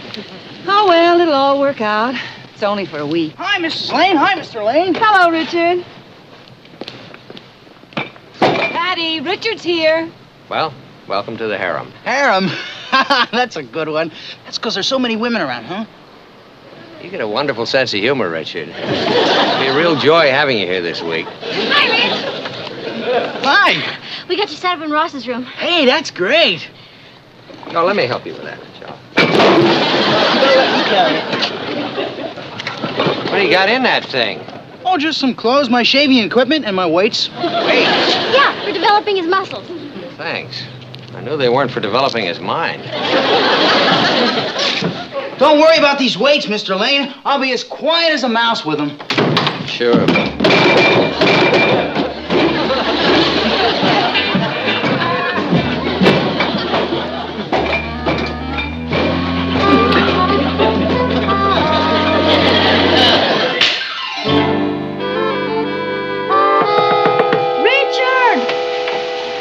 Forget it, Kath. Ross, what are you doing up so late? I've been trying to get in there for hours. Kathy, all through? All through? I haven't even started. Richard's more of a bathroom hog than you are. Oh, that's part of his physical fitness program. First he takes a cold shower to stimulate his blood, then he takes a hot shower to calm him down, then he takes a cold shower to tone up his muscles, then he takes a hot shower to make him sleepy. You're joking. No. What's wrong with a person wanting to be clean? Well, nothing. Only aren't you afraid he'll drown? Oh, hi, girls. Traffic getting a little jammed up here? Oh, no, Papa. We were just talking about Esther Williams. How's Richard getting along so far? Just fine. He was telling me how much he enjoyed Mom's dinner. Well, we certainly enjoyed watching him eat it. Last time I saw food disappear that fast was in a magic act. It may interest you to know that in some countries, if a guest leaves anything on his plate, it's considered an insult. Well, in that case, he's got a fine future ahead of him as a diplomat. Well, either Richard is finished or the reservoirs run dry. Nothing like a bunch of showers to make a guy feel sleepy. Oh, you go ahead, Patty. No, Kathy, that's okay. After all, Richard is my guest. No, you go ahead. No, go on, really. Look, if anybody has to be inconvenienced, it should be me.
Russ? Are you awake, Russ? No. Now that we're both awake, why don't we talk about something? What about? Oh, I don't know. We can think of something to talk about. Did you hear that bugle? It's funny you should mention that. Did I ever tell you about my cousin Fred? Who? The one in the Marines. Boy, is he in great shape. Rugged, you know what I mean? He's in such great shape you could hit him in the stomach with a sledgehammer and he wouldn't even feel it.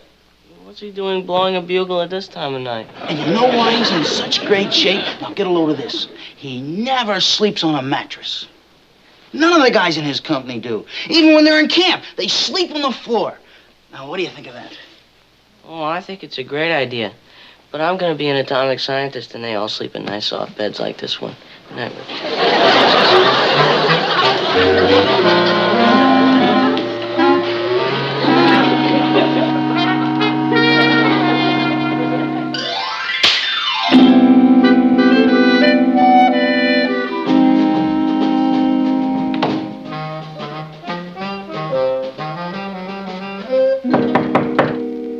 Okay, you sleepy heads, you better get with it. You're gonna be late for school. What was that? Either the house is on fire or Richard is awake. Wow, sure makes a good alarm clock, doesn't he? Oh, yes. Every night before we go to bed, we can wind him up, pull out his tongue, and he'll go off at the crack of dawn.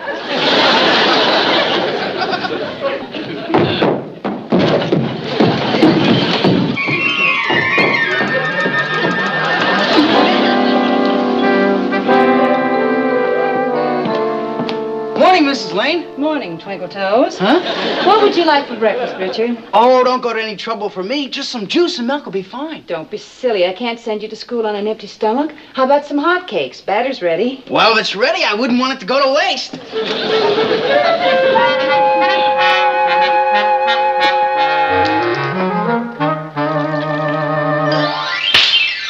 But why do we have to pick up after Richard?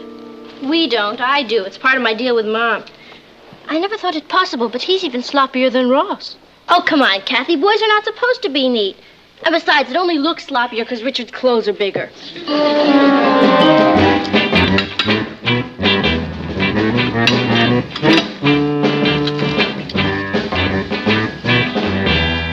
Boy, Mrs. Lane, I sure love those hotcakes. But the bacon and eggs were great. Well, I'm glad we didn't have to worry about them going to waste. I better get my things together. Are you sure that'll hold you until lunch? I'll pick up a couple of candy bars on the way to school. I'm gonna get my books. Okay.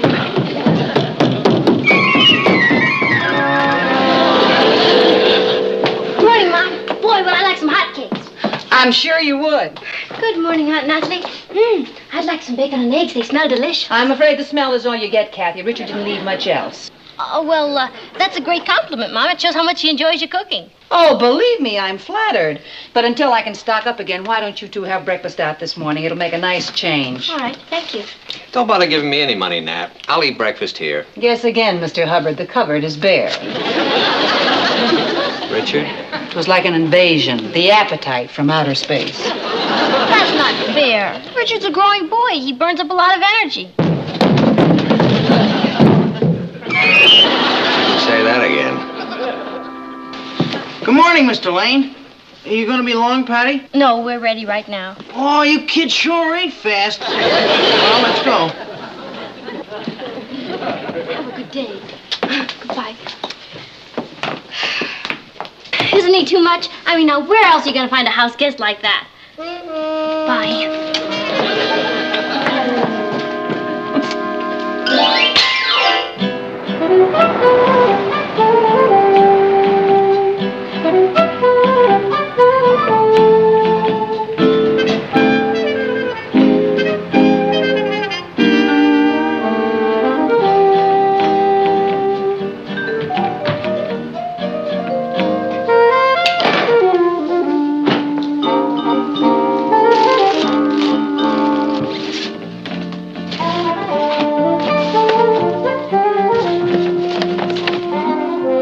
Careful, sir. My husband may be home any moment.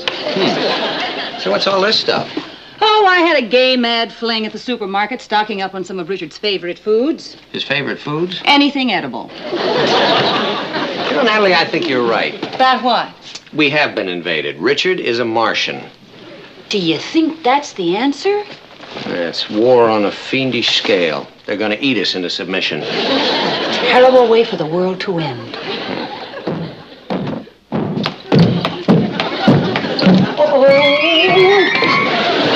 I'll get him to stop. Richard, will you please? I'll get him to stop, Papa.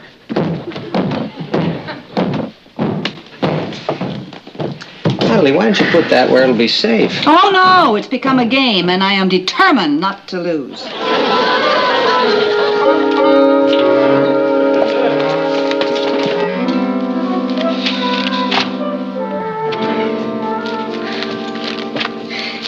See? I got him to stop jumping. Good. He's working with his barbells now. They don't make so much noise. Good. That'll help his appetite. He's wasting away.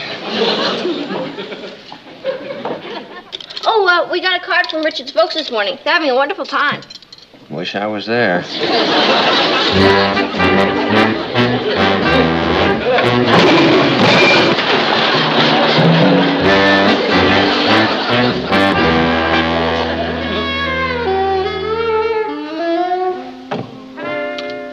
Well, let's just say I lost the game.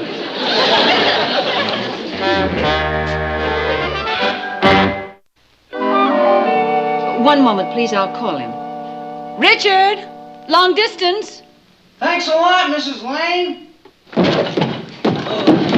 Hold it, Nat. Huh? There's nothing to save. I keep forgetting. Hello? Oh, hi, Mom. Oh, wow. We're having a ball. No, I won't forget. When are you coming home? Well, I want to warn you. You may not be able to get me back. The Lanes might not let me go. They're crazy about me. Yeah, sure. Okay. Bye for now. That was my mom. Oh. I didn't know we were going out. We're not. I am. You mean you've got a date with somebody else? Well, why the big flap, Richard? You know I date other fellas. Yeah, sure, and I date other girls, but not while I'm at your house. Richard, I made this date a long time ago before you ever got here. Oh, what difference does that make? I'm your guest. Well, if you're going to be that flaky about it, I suppose I can break it. Okay. Okay, what? Okay, break it. You are the most inconsiderate, selfish person I have ever met. Well, what am I supposed to do here by myself? Do whatever you please. Look, don't think of yourself as a guest. Think of yourself as one of the family. Good night.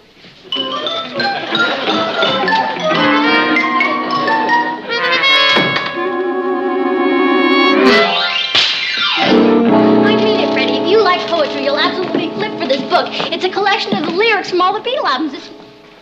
Richard! Well, I didn't realize it was that late already. What do you think you're doing? Come on in and sit down and make yourself comfortable. How have you been, Freddie?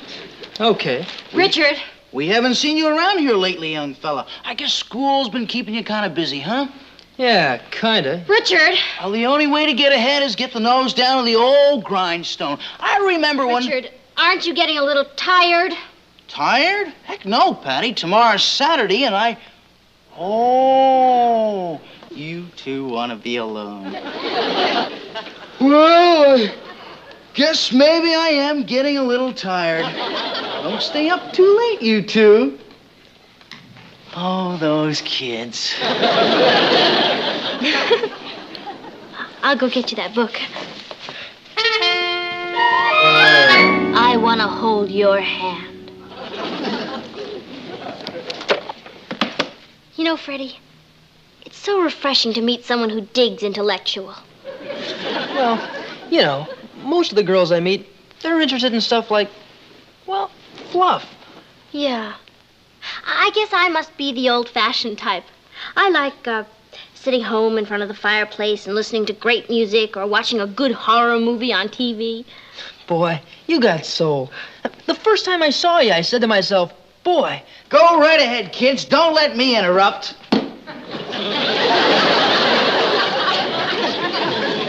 What were you saying, Freddie, about the first time you saw me? Oh, yeah. The first time I saw you, I said to myself... You kids want something to eat? No! Thank you. Go on, Freddie. Huh? Where was I? The first time you saw me, you said to yourself... The first time I saw you, I said to myself... I don't remember what I said. It started with, boy. Oh, yeah. The first time I saw you, I said to myself, boy. Now, don't pay any attention to me, kids. Just pretend I'm not here. You know, maybe I better take off.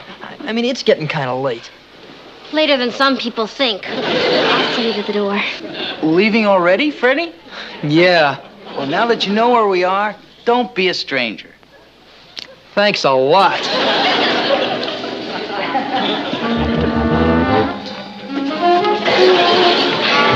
I had a wonderful time, Freddie. Thank you.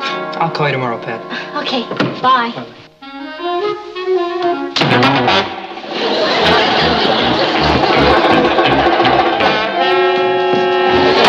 Oh, wait a minute, Patty. Calm down. You said I was a guest, right? I meant family. Patty, you're not listening. I was just bringing it to you. Good night.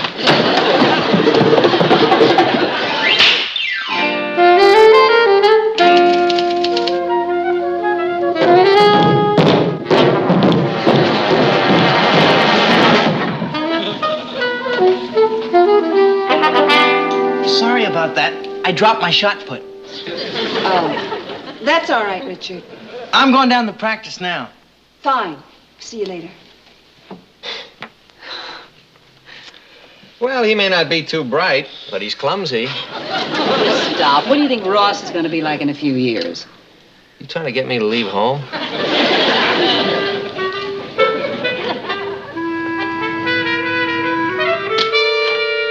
Let's see. How long's Richard been here? 6 months? Or does it just seem that long? Hey, wait a minute. He got here last Saturday. That means he leaves tomorrow. Hallelujah.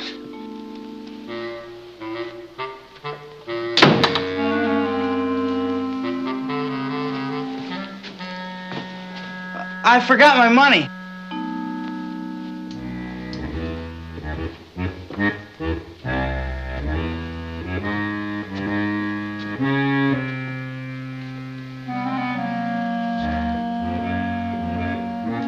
I hate to say it, Kathy, but it's a plain, simple fact. Having Richard here is a first-class drag. Last week, you were defending him all over the place.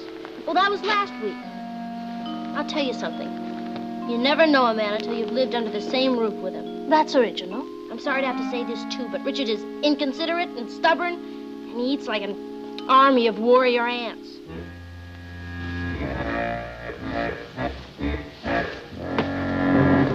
Richard, lunch is ready. Hey, you better stand back, Nat. You know what happens when Richard hears lunch. You're liable to get trampled into a salad. Where is Richard? I haven't seen him since breakfast. Oh, he's probably upstairs. I'll go get him. Hey, if Richard's upstairs when lunch is down here, he must be sick. Well, if he hasn't eaten since breakfast, he may have starved to death. I don't think either one of you is being very funny. Hey! He's not up there. What do you mean he's not there? He's gone, and so are all his things. Well, what does that mean? Do you suppose someone could have hurt his feelings? Oh, boy. When am I ever going to learn to keep my big fat mouth shut?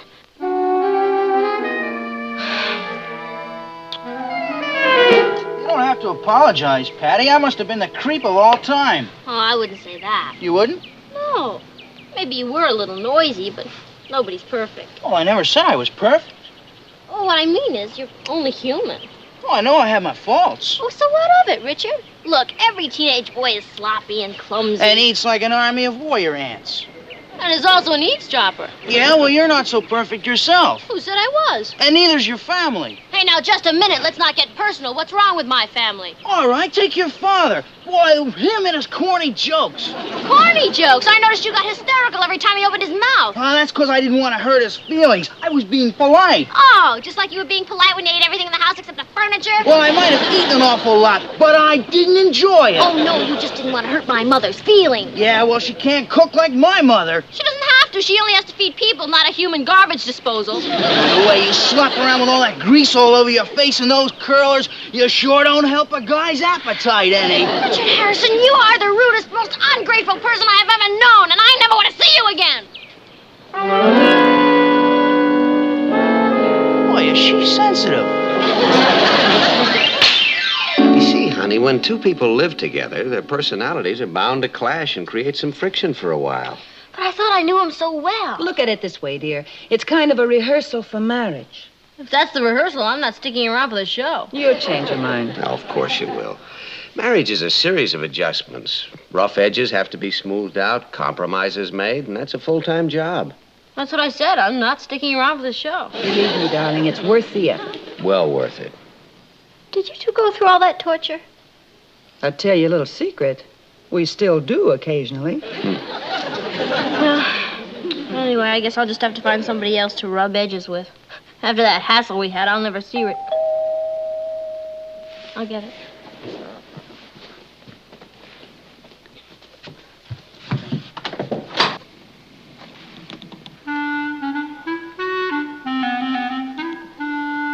Richard.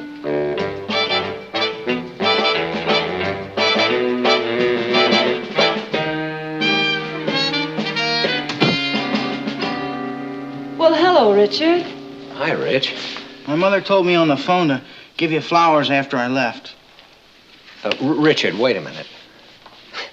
Now, look, we've all known each other too long to let a little misunderstanding ruin our friendship. He's right, Richard. I'm awfully sorry about what happened, Richard. Will you forgive us? Please, Rich. You mean you're not mad at me? Of course not. Why would anybody be mad? We were glad to have you. Of course, Rich. It was a great experience. Oh, gee, thanks. You're not just saying that to make me feel better. Of course not. What are friends for? Anytime your folks are out of town, you're welcome to stay here. Oh, boy, that's great. I just got a wire from Mom. As long as everything's going so well here, Mom and Dad are going to stay another week. Well. That's great, Rich.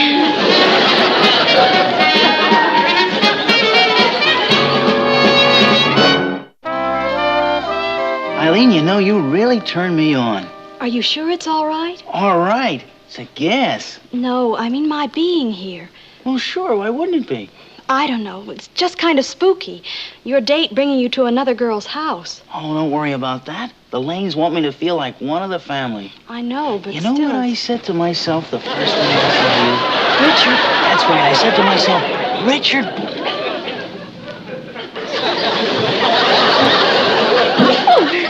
Hi, Rich. Oh, hello, Eileen.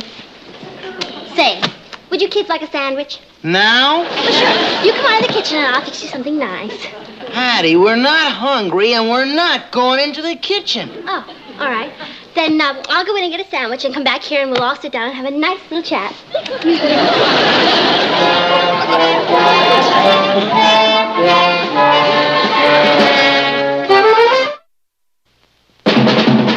Here's Kathy, who's lived most everywhere, from Zanzibar to Berkeley Square. The Patty's only seen the sights a girl can see from Brooklyn Heights. What a crazy pair! But they're cousins, identical cousins, and you'll find they laugh alike, they walk alike, at times they even talk alike. You can lose your mind when cousins are two of a kind. I think it's swell. What do you really think? Patty, will you cut it out? I've just decided. It's going straight into my closet. I'm not even going to inflict it on my poor family. Okay, Rembrandt, I'll see you tomorrow. Rich, Yeah? what do you really, really think? It's terrific, will ya?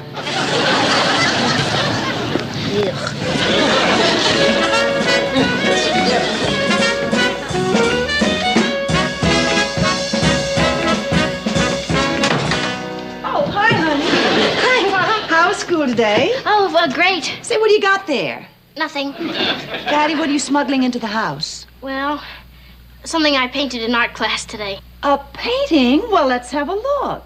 Nah, you wouldn't be interested. Of course I would. Let's see. Okay.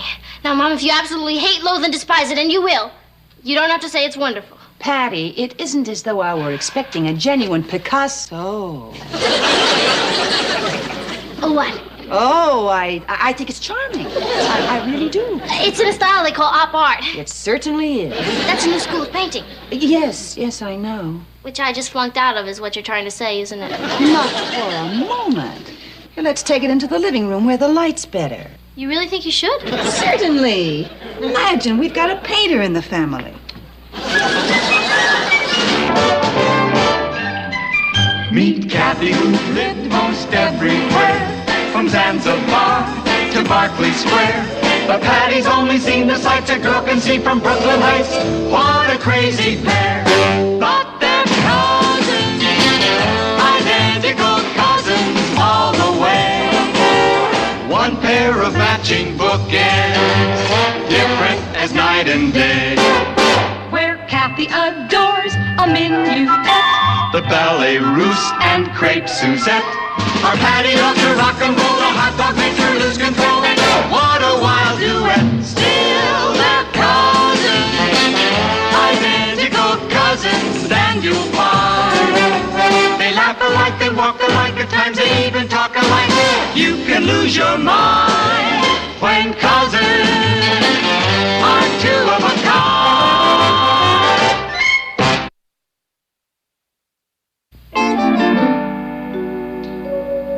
It's, very interesting.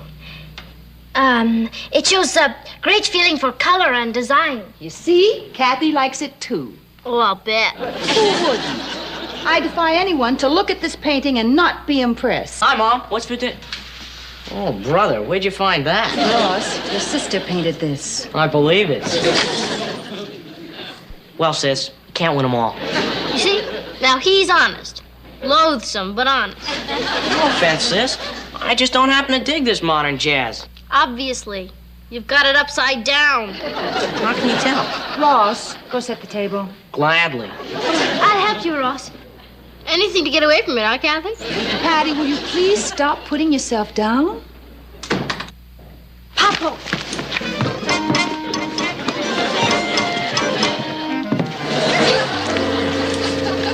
Hi, ladies. Hi, honey. How'd it go today? Oh, just the usual thing. Earthquake, war, shipwreck. What's new here? Guess who painted a picture in art class? Oh, you're not taking that up again. No. Patty. Oh, Patty. Show it to your father, dear. Well, it's really not very good. Well, I'll be the judge of that. Let's have a look. Okay. Hey, how about that? Our little Patty might turn out to be another Vincent van Gogh. Oh. You see? He said, oh, just the way you did. Isn't it interesting, Martin? Oh, it's fascinating. It's, it's really very, what is it? It's called op art. Op is short for optical. You notice the way the design kind of follows you around the room? Mm-hmm. Yeah, there's just no way of getting away from it. It's very striking. Is that good? Oh, absolutely. I don't know anything about art, Patty, but I do know what I like. This isn't it. I said, and this is it. This is a first-rate job. You're not just saying that? Who, me? George Washington Lane, man known up and down Newspaper Row as Honest Abe. Oh, boy, Papa, I'm glad you like it. You too, Mom. I know I'm no great shakes as a painter, but when I do something, I like it to turn out well. And this painting did, Patty. It's just fine. Yeah? Oh, excellent. It's splendid. Brilliant. Fabulous. Magnificent. It is? Patty, it's not bad. Honey, honestly, in its humble way, this is a real work of art. Oh, boy. For that, I'll serve dinner and do all the dishes, too.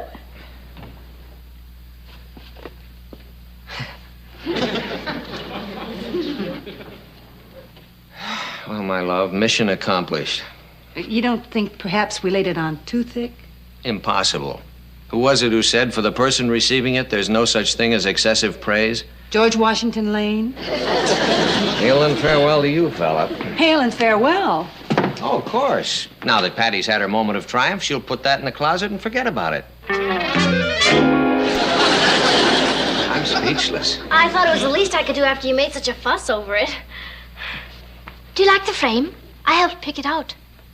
Oh, thank you, Kathy. That's very sweet of you. And it was her idea to hang it over the mantel, too. Excuse me. You know, Papa, I was going to put it in your study, so every time you looked up from your typewriter, there it'd be. Would you rather have it in there?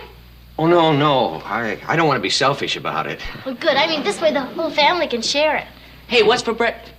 Skip it. I'm not hungry. You're getting a little static from your son, the critic, who wouldn't know a work of art if somebody busted it over his head. It means a lot to realize that day after day, this is going to be waiting for me when I come home from work. Just think, Papa, even years and years from now, when I'm married and moved away, it'll still be hanging there. That's a beautiful thought.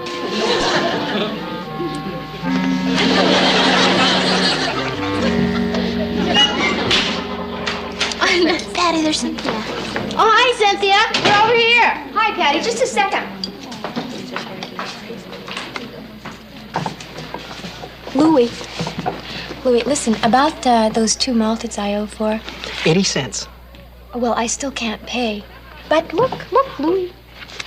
Here's a painting that I did in school. That's a painting? It's called Op Art. It's the latest thing. In the chic galleries, it's in. In Louie's malt shop, it's out. Louie, get in the swim. Listen, cancel the 80 cents and this is yours. You can hang it up on your wall. Tell you what. You get that thing out of here, I'll not only cancel the 80 cents, I'll make you a free malted. It's a deal. Hi. Hi. What's with the painting? My daddy told me to get it out of the house. My dad told me to put mine in the attic. We don't even have an attic. Must be terrible to have parents who don't appreciate the finer things. Get her.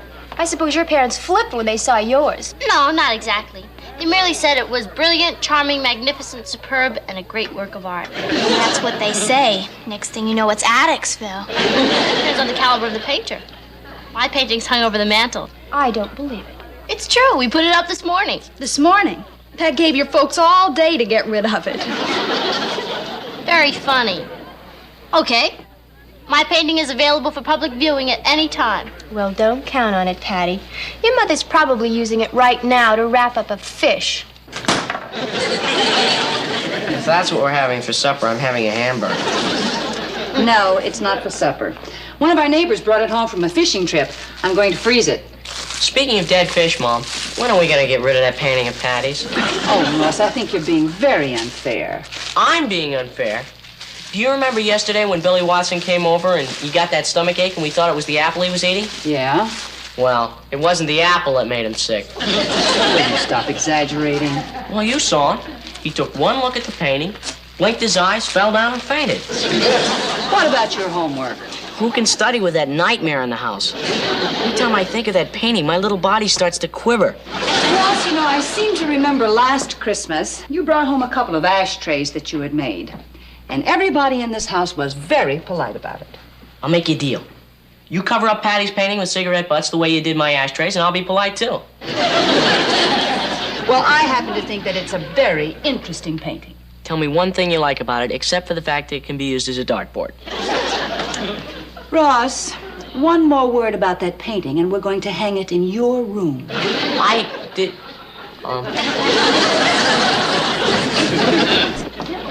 I really think the paper should get behind this. Well, I'll take the article home and I'll give you my notes on it tomorrow. Good. How about a cup of tea before you go, Mr. Blodgett? Well, thanks. That'd be very nice. Well, as long as I'm waiting, I think I'll have a quick look at this. Fine.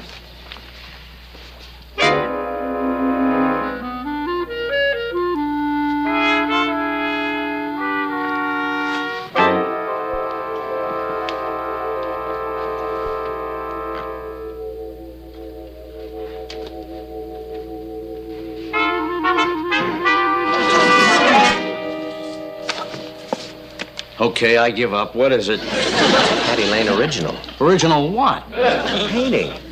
Oh, I see. A painting Patty painted, huh? Yeah, in school.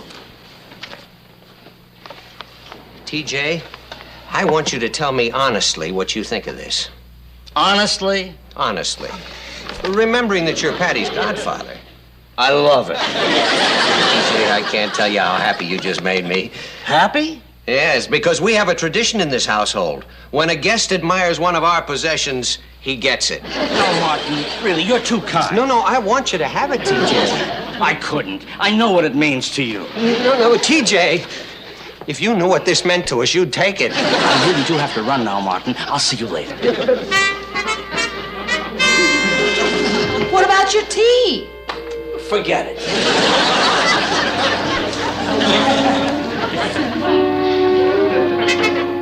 Were you trying to foist that off on TJ? He wouldn't foist. Darling, I'm afraid we're stuck with it. There's a story in this morning's paper about a gang of art thieves. I wonder if they're available for odd jobs. Do you suppose Blodgett has changed his mind? Dreamer.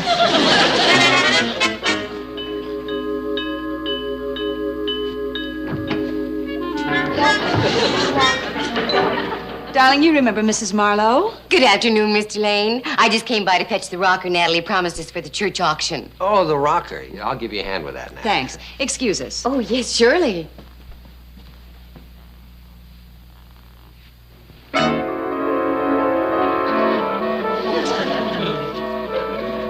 Interesting.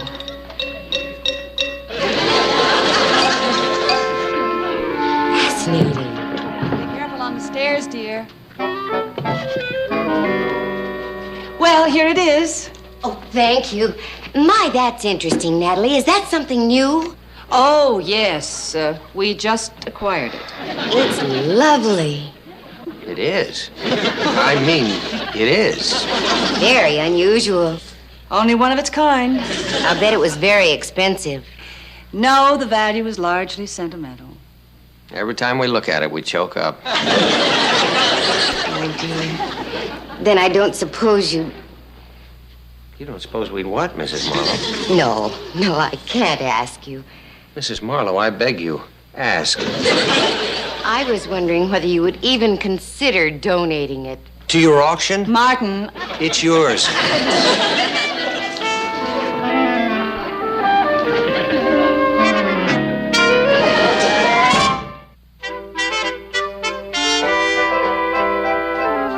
You really mean you're willing to part with this treasure? For a cause like this, why not? What grand spirit. Martin, would you help me find a tag for the rocker? Excuse us, please. Oh, take your time. I'll just stand here and drink this in. I wonder what else she's been drinking. Martin, don't you think Patty might be upset if she came home and found her painting gone? Well, not when she hears that Mrs. Marlowe fell in love with it and insisted on having it for the auction. I know it's a compliment, Martin, but I think... No buts. Somebody up there likes us.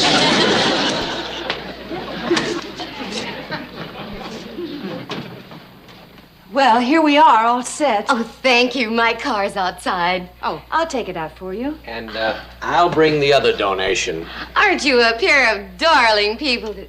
Oh. Patty will be so delighted. Patty? Oh, yeah, Patty painted this. And when I tell her that you just had to have it for your auction... Yes, indeed. After you, dear lady. Bless you. All right, girls, follow me. Patty, take my advice and send us home. No, not until you get a look at where my painting is hung and I get a look at your faces while you're looking. Follow me, art lovers. As we enter the main room, you will notice an original Patty Lane titled... You were saying, Patty? Oh, don't feel bad. That's an artist's life. They wouldn't. Of course not. It's probably on loan to the Museum of Art. Oh, come on, Cynthia. Thank you for letting us see your beautiful mantle. Come, girls.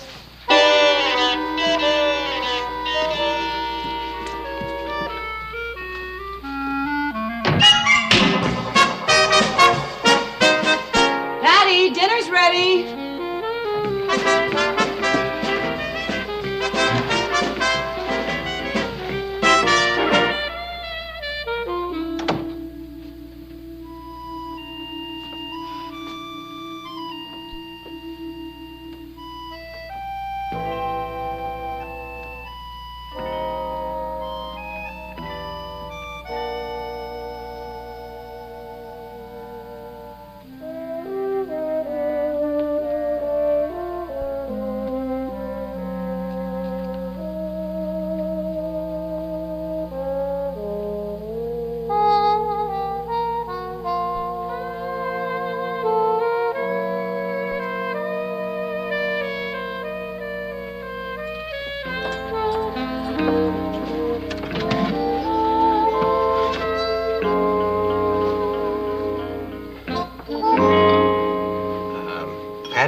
Papa?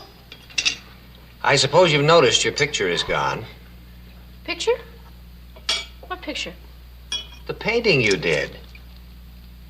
Oh, I'd forgotten all about it. Darling, wait until you hear. Mrs. Marlowe stopped by to pick up something for the church auction, and she fell in love with it. She did? She did? I mean, she did? Well, of course she did. Well, she was practically down on her hands and knees begging us to let her have it for the auction. My painting? Your painting. It's going to be auctioned at the bazaar. And sold to the highest bidder. Highest bidder?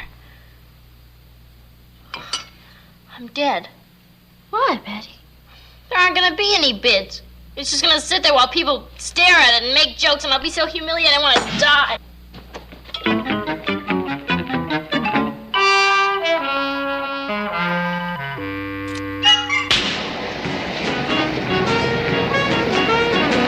Well, sure, I can understand any girl wanting to join the French Foreign Legion. But why especially today? Because tomorrow's the church bazaar when I become the laughingstock of Brooklyn Heights. Patty, will you stop worrying about that picture of yours? Richard, if I go to that auction and nobody bids for it, I'll just die of embarrassment. Well, there's a simple solution, you know. What's that? Don't go to the auction. That's what I love about you. You're so reassuring. Oh, will you stop kicking up such a fuss? I can guarantee somebody will buy that picture.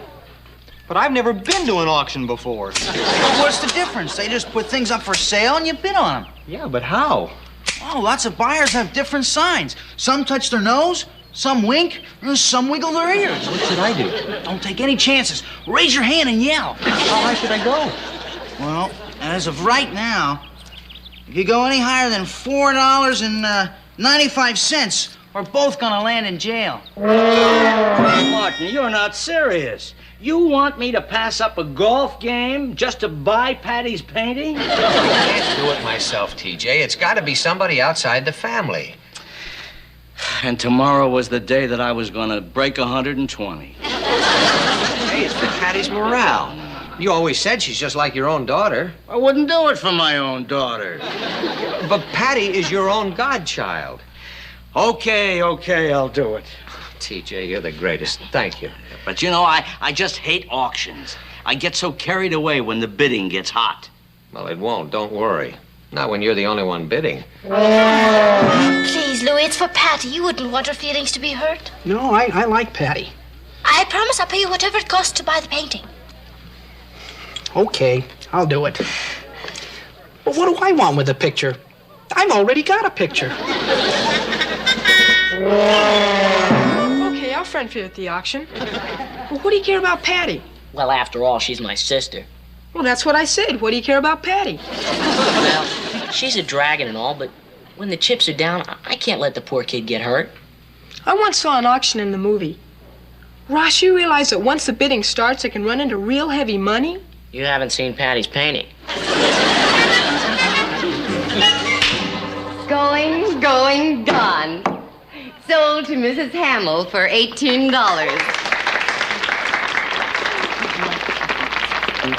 Thank you very much.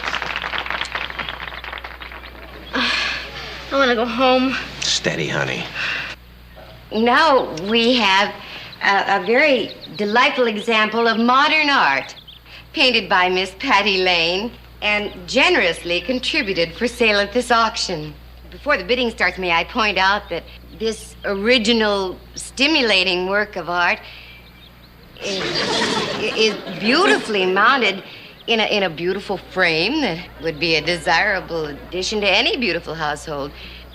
Why is she making such a fuss about the frame? Well, she's got to sell something. Furthermore, may I suggest that since we are bidding on a work donated by the artist herself, may I urge you to bid with open hearts?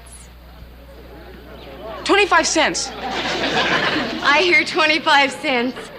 25 cents. 50 cents. I hear 50 cents. $1. $1. See, Patty, you thought nobody would bid on it. $1. I paid more for the brush. $1 is bid. $1. Do I hear more? $1.50. $2. $2 is bid. $2. $2.50. $3. $3. $3. $5. I heard $5. Uncle TJ, what's he doing here? Why, he saw the painting at the house. He adored it. He couldn't wait to bid on it. $5. Do I hear more? $10. What are you doing with my money? Sorry, I got carried away. $10. 15. 17. $17. 19. $20. You nuts, Willie? I'll split the cost with you. $20 is bid. Do I hear more? 21. What's the matter with you, Willie? I can't help it. I'm very competitive. $21 is bid. $25. 30. Oh, it's all right, Louis. Let him have it. Not me. I know a bargain when I see one. $30. That's incredible. I know, it's a steal. $50. $50. Forget it. $50 is bid. 60. 65. 70. 80. $80. $80. $85. Louis, please, you'll be sorry later. 85. $85. I'm sorry now. 85 once, 85 twice. $100. Going, gone. Congratulations, sir. It's yours. You betcha. TJ, I know you must really love my painting and never pay $100 for it. $100? I paid $100?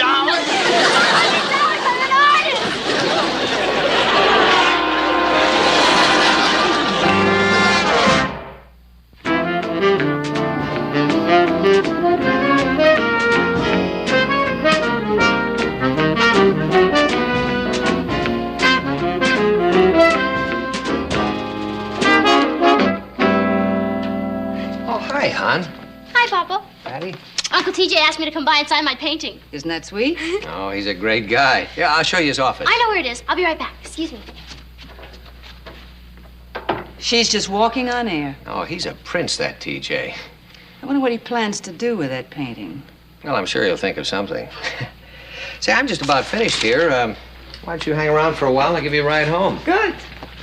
I can't wait to walk into our living room. Now. Well, here's my patron, and he's got a surprise for you. Surprise? Mm-hmm. Yes, Martin. A little surprise. Isn't he the greatest? But, Martin, you know the old saying, one good turn deserves another. And now it's your turn to have and to hold.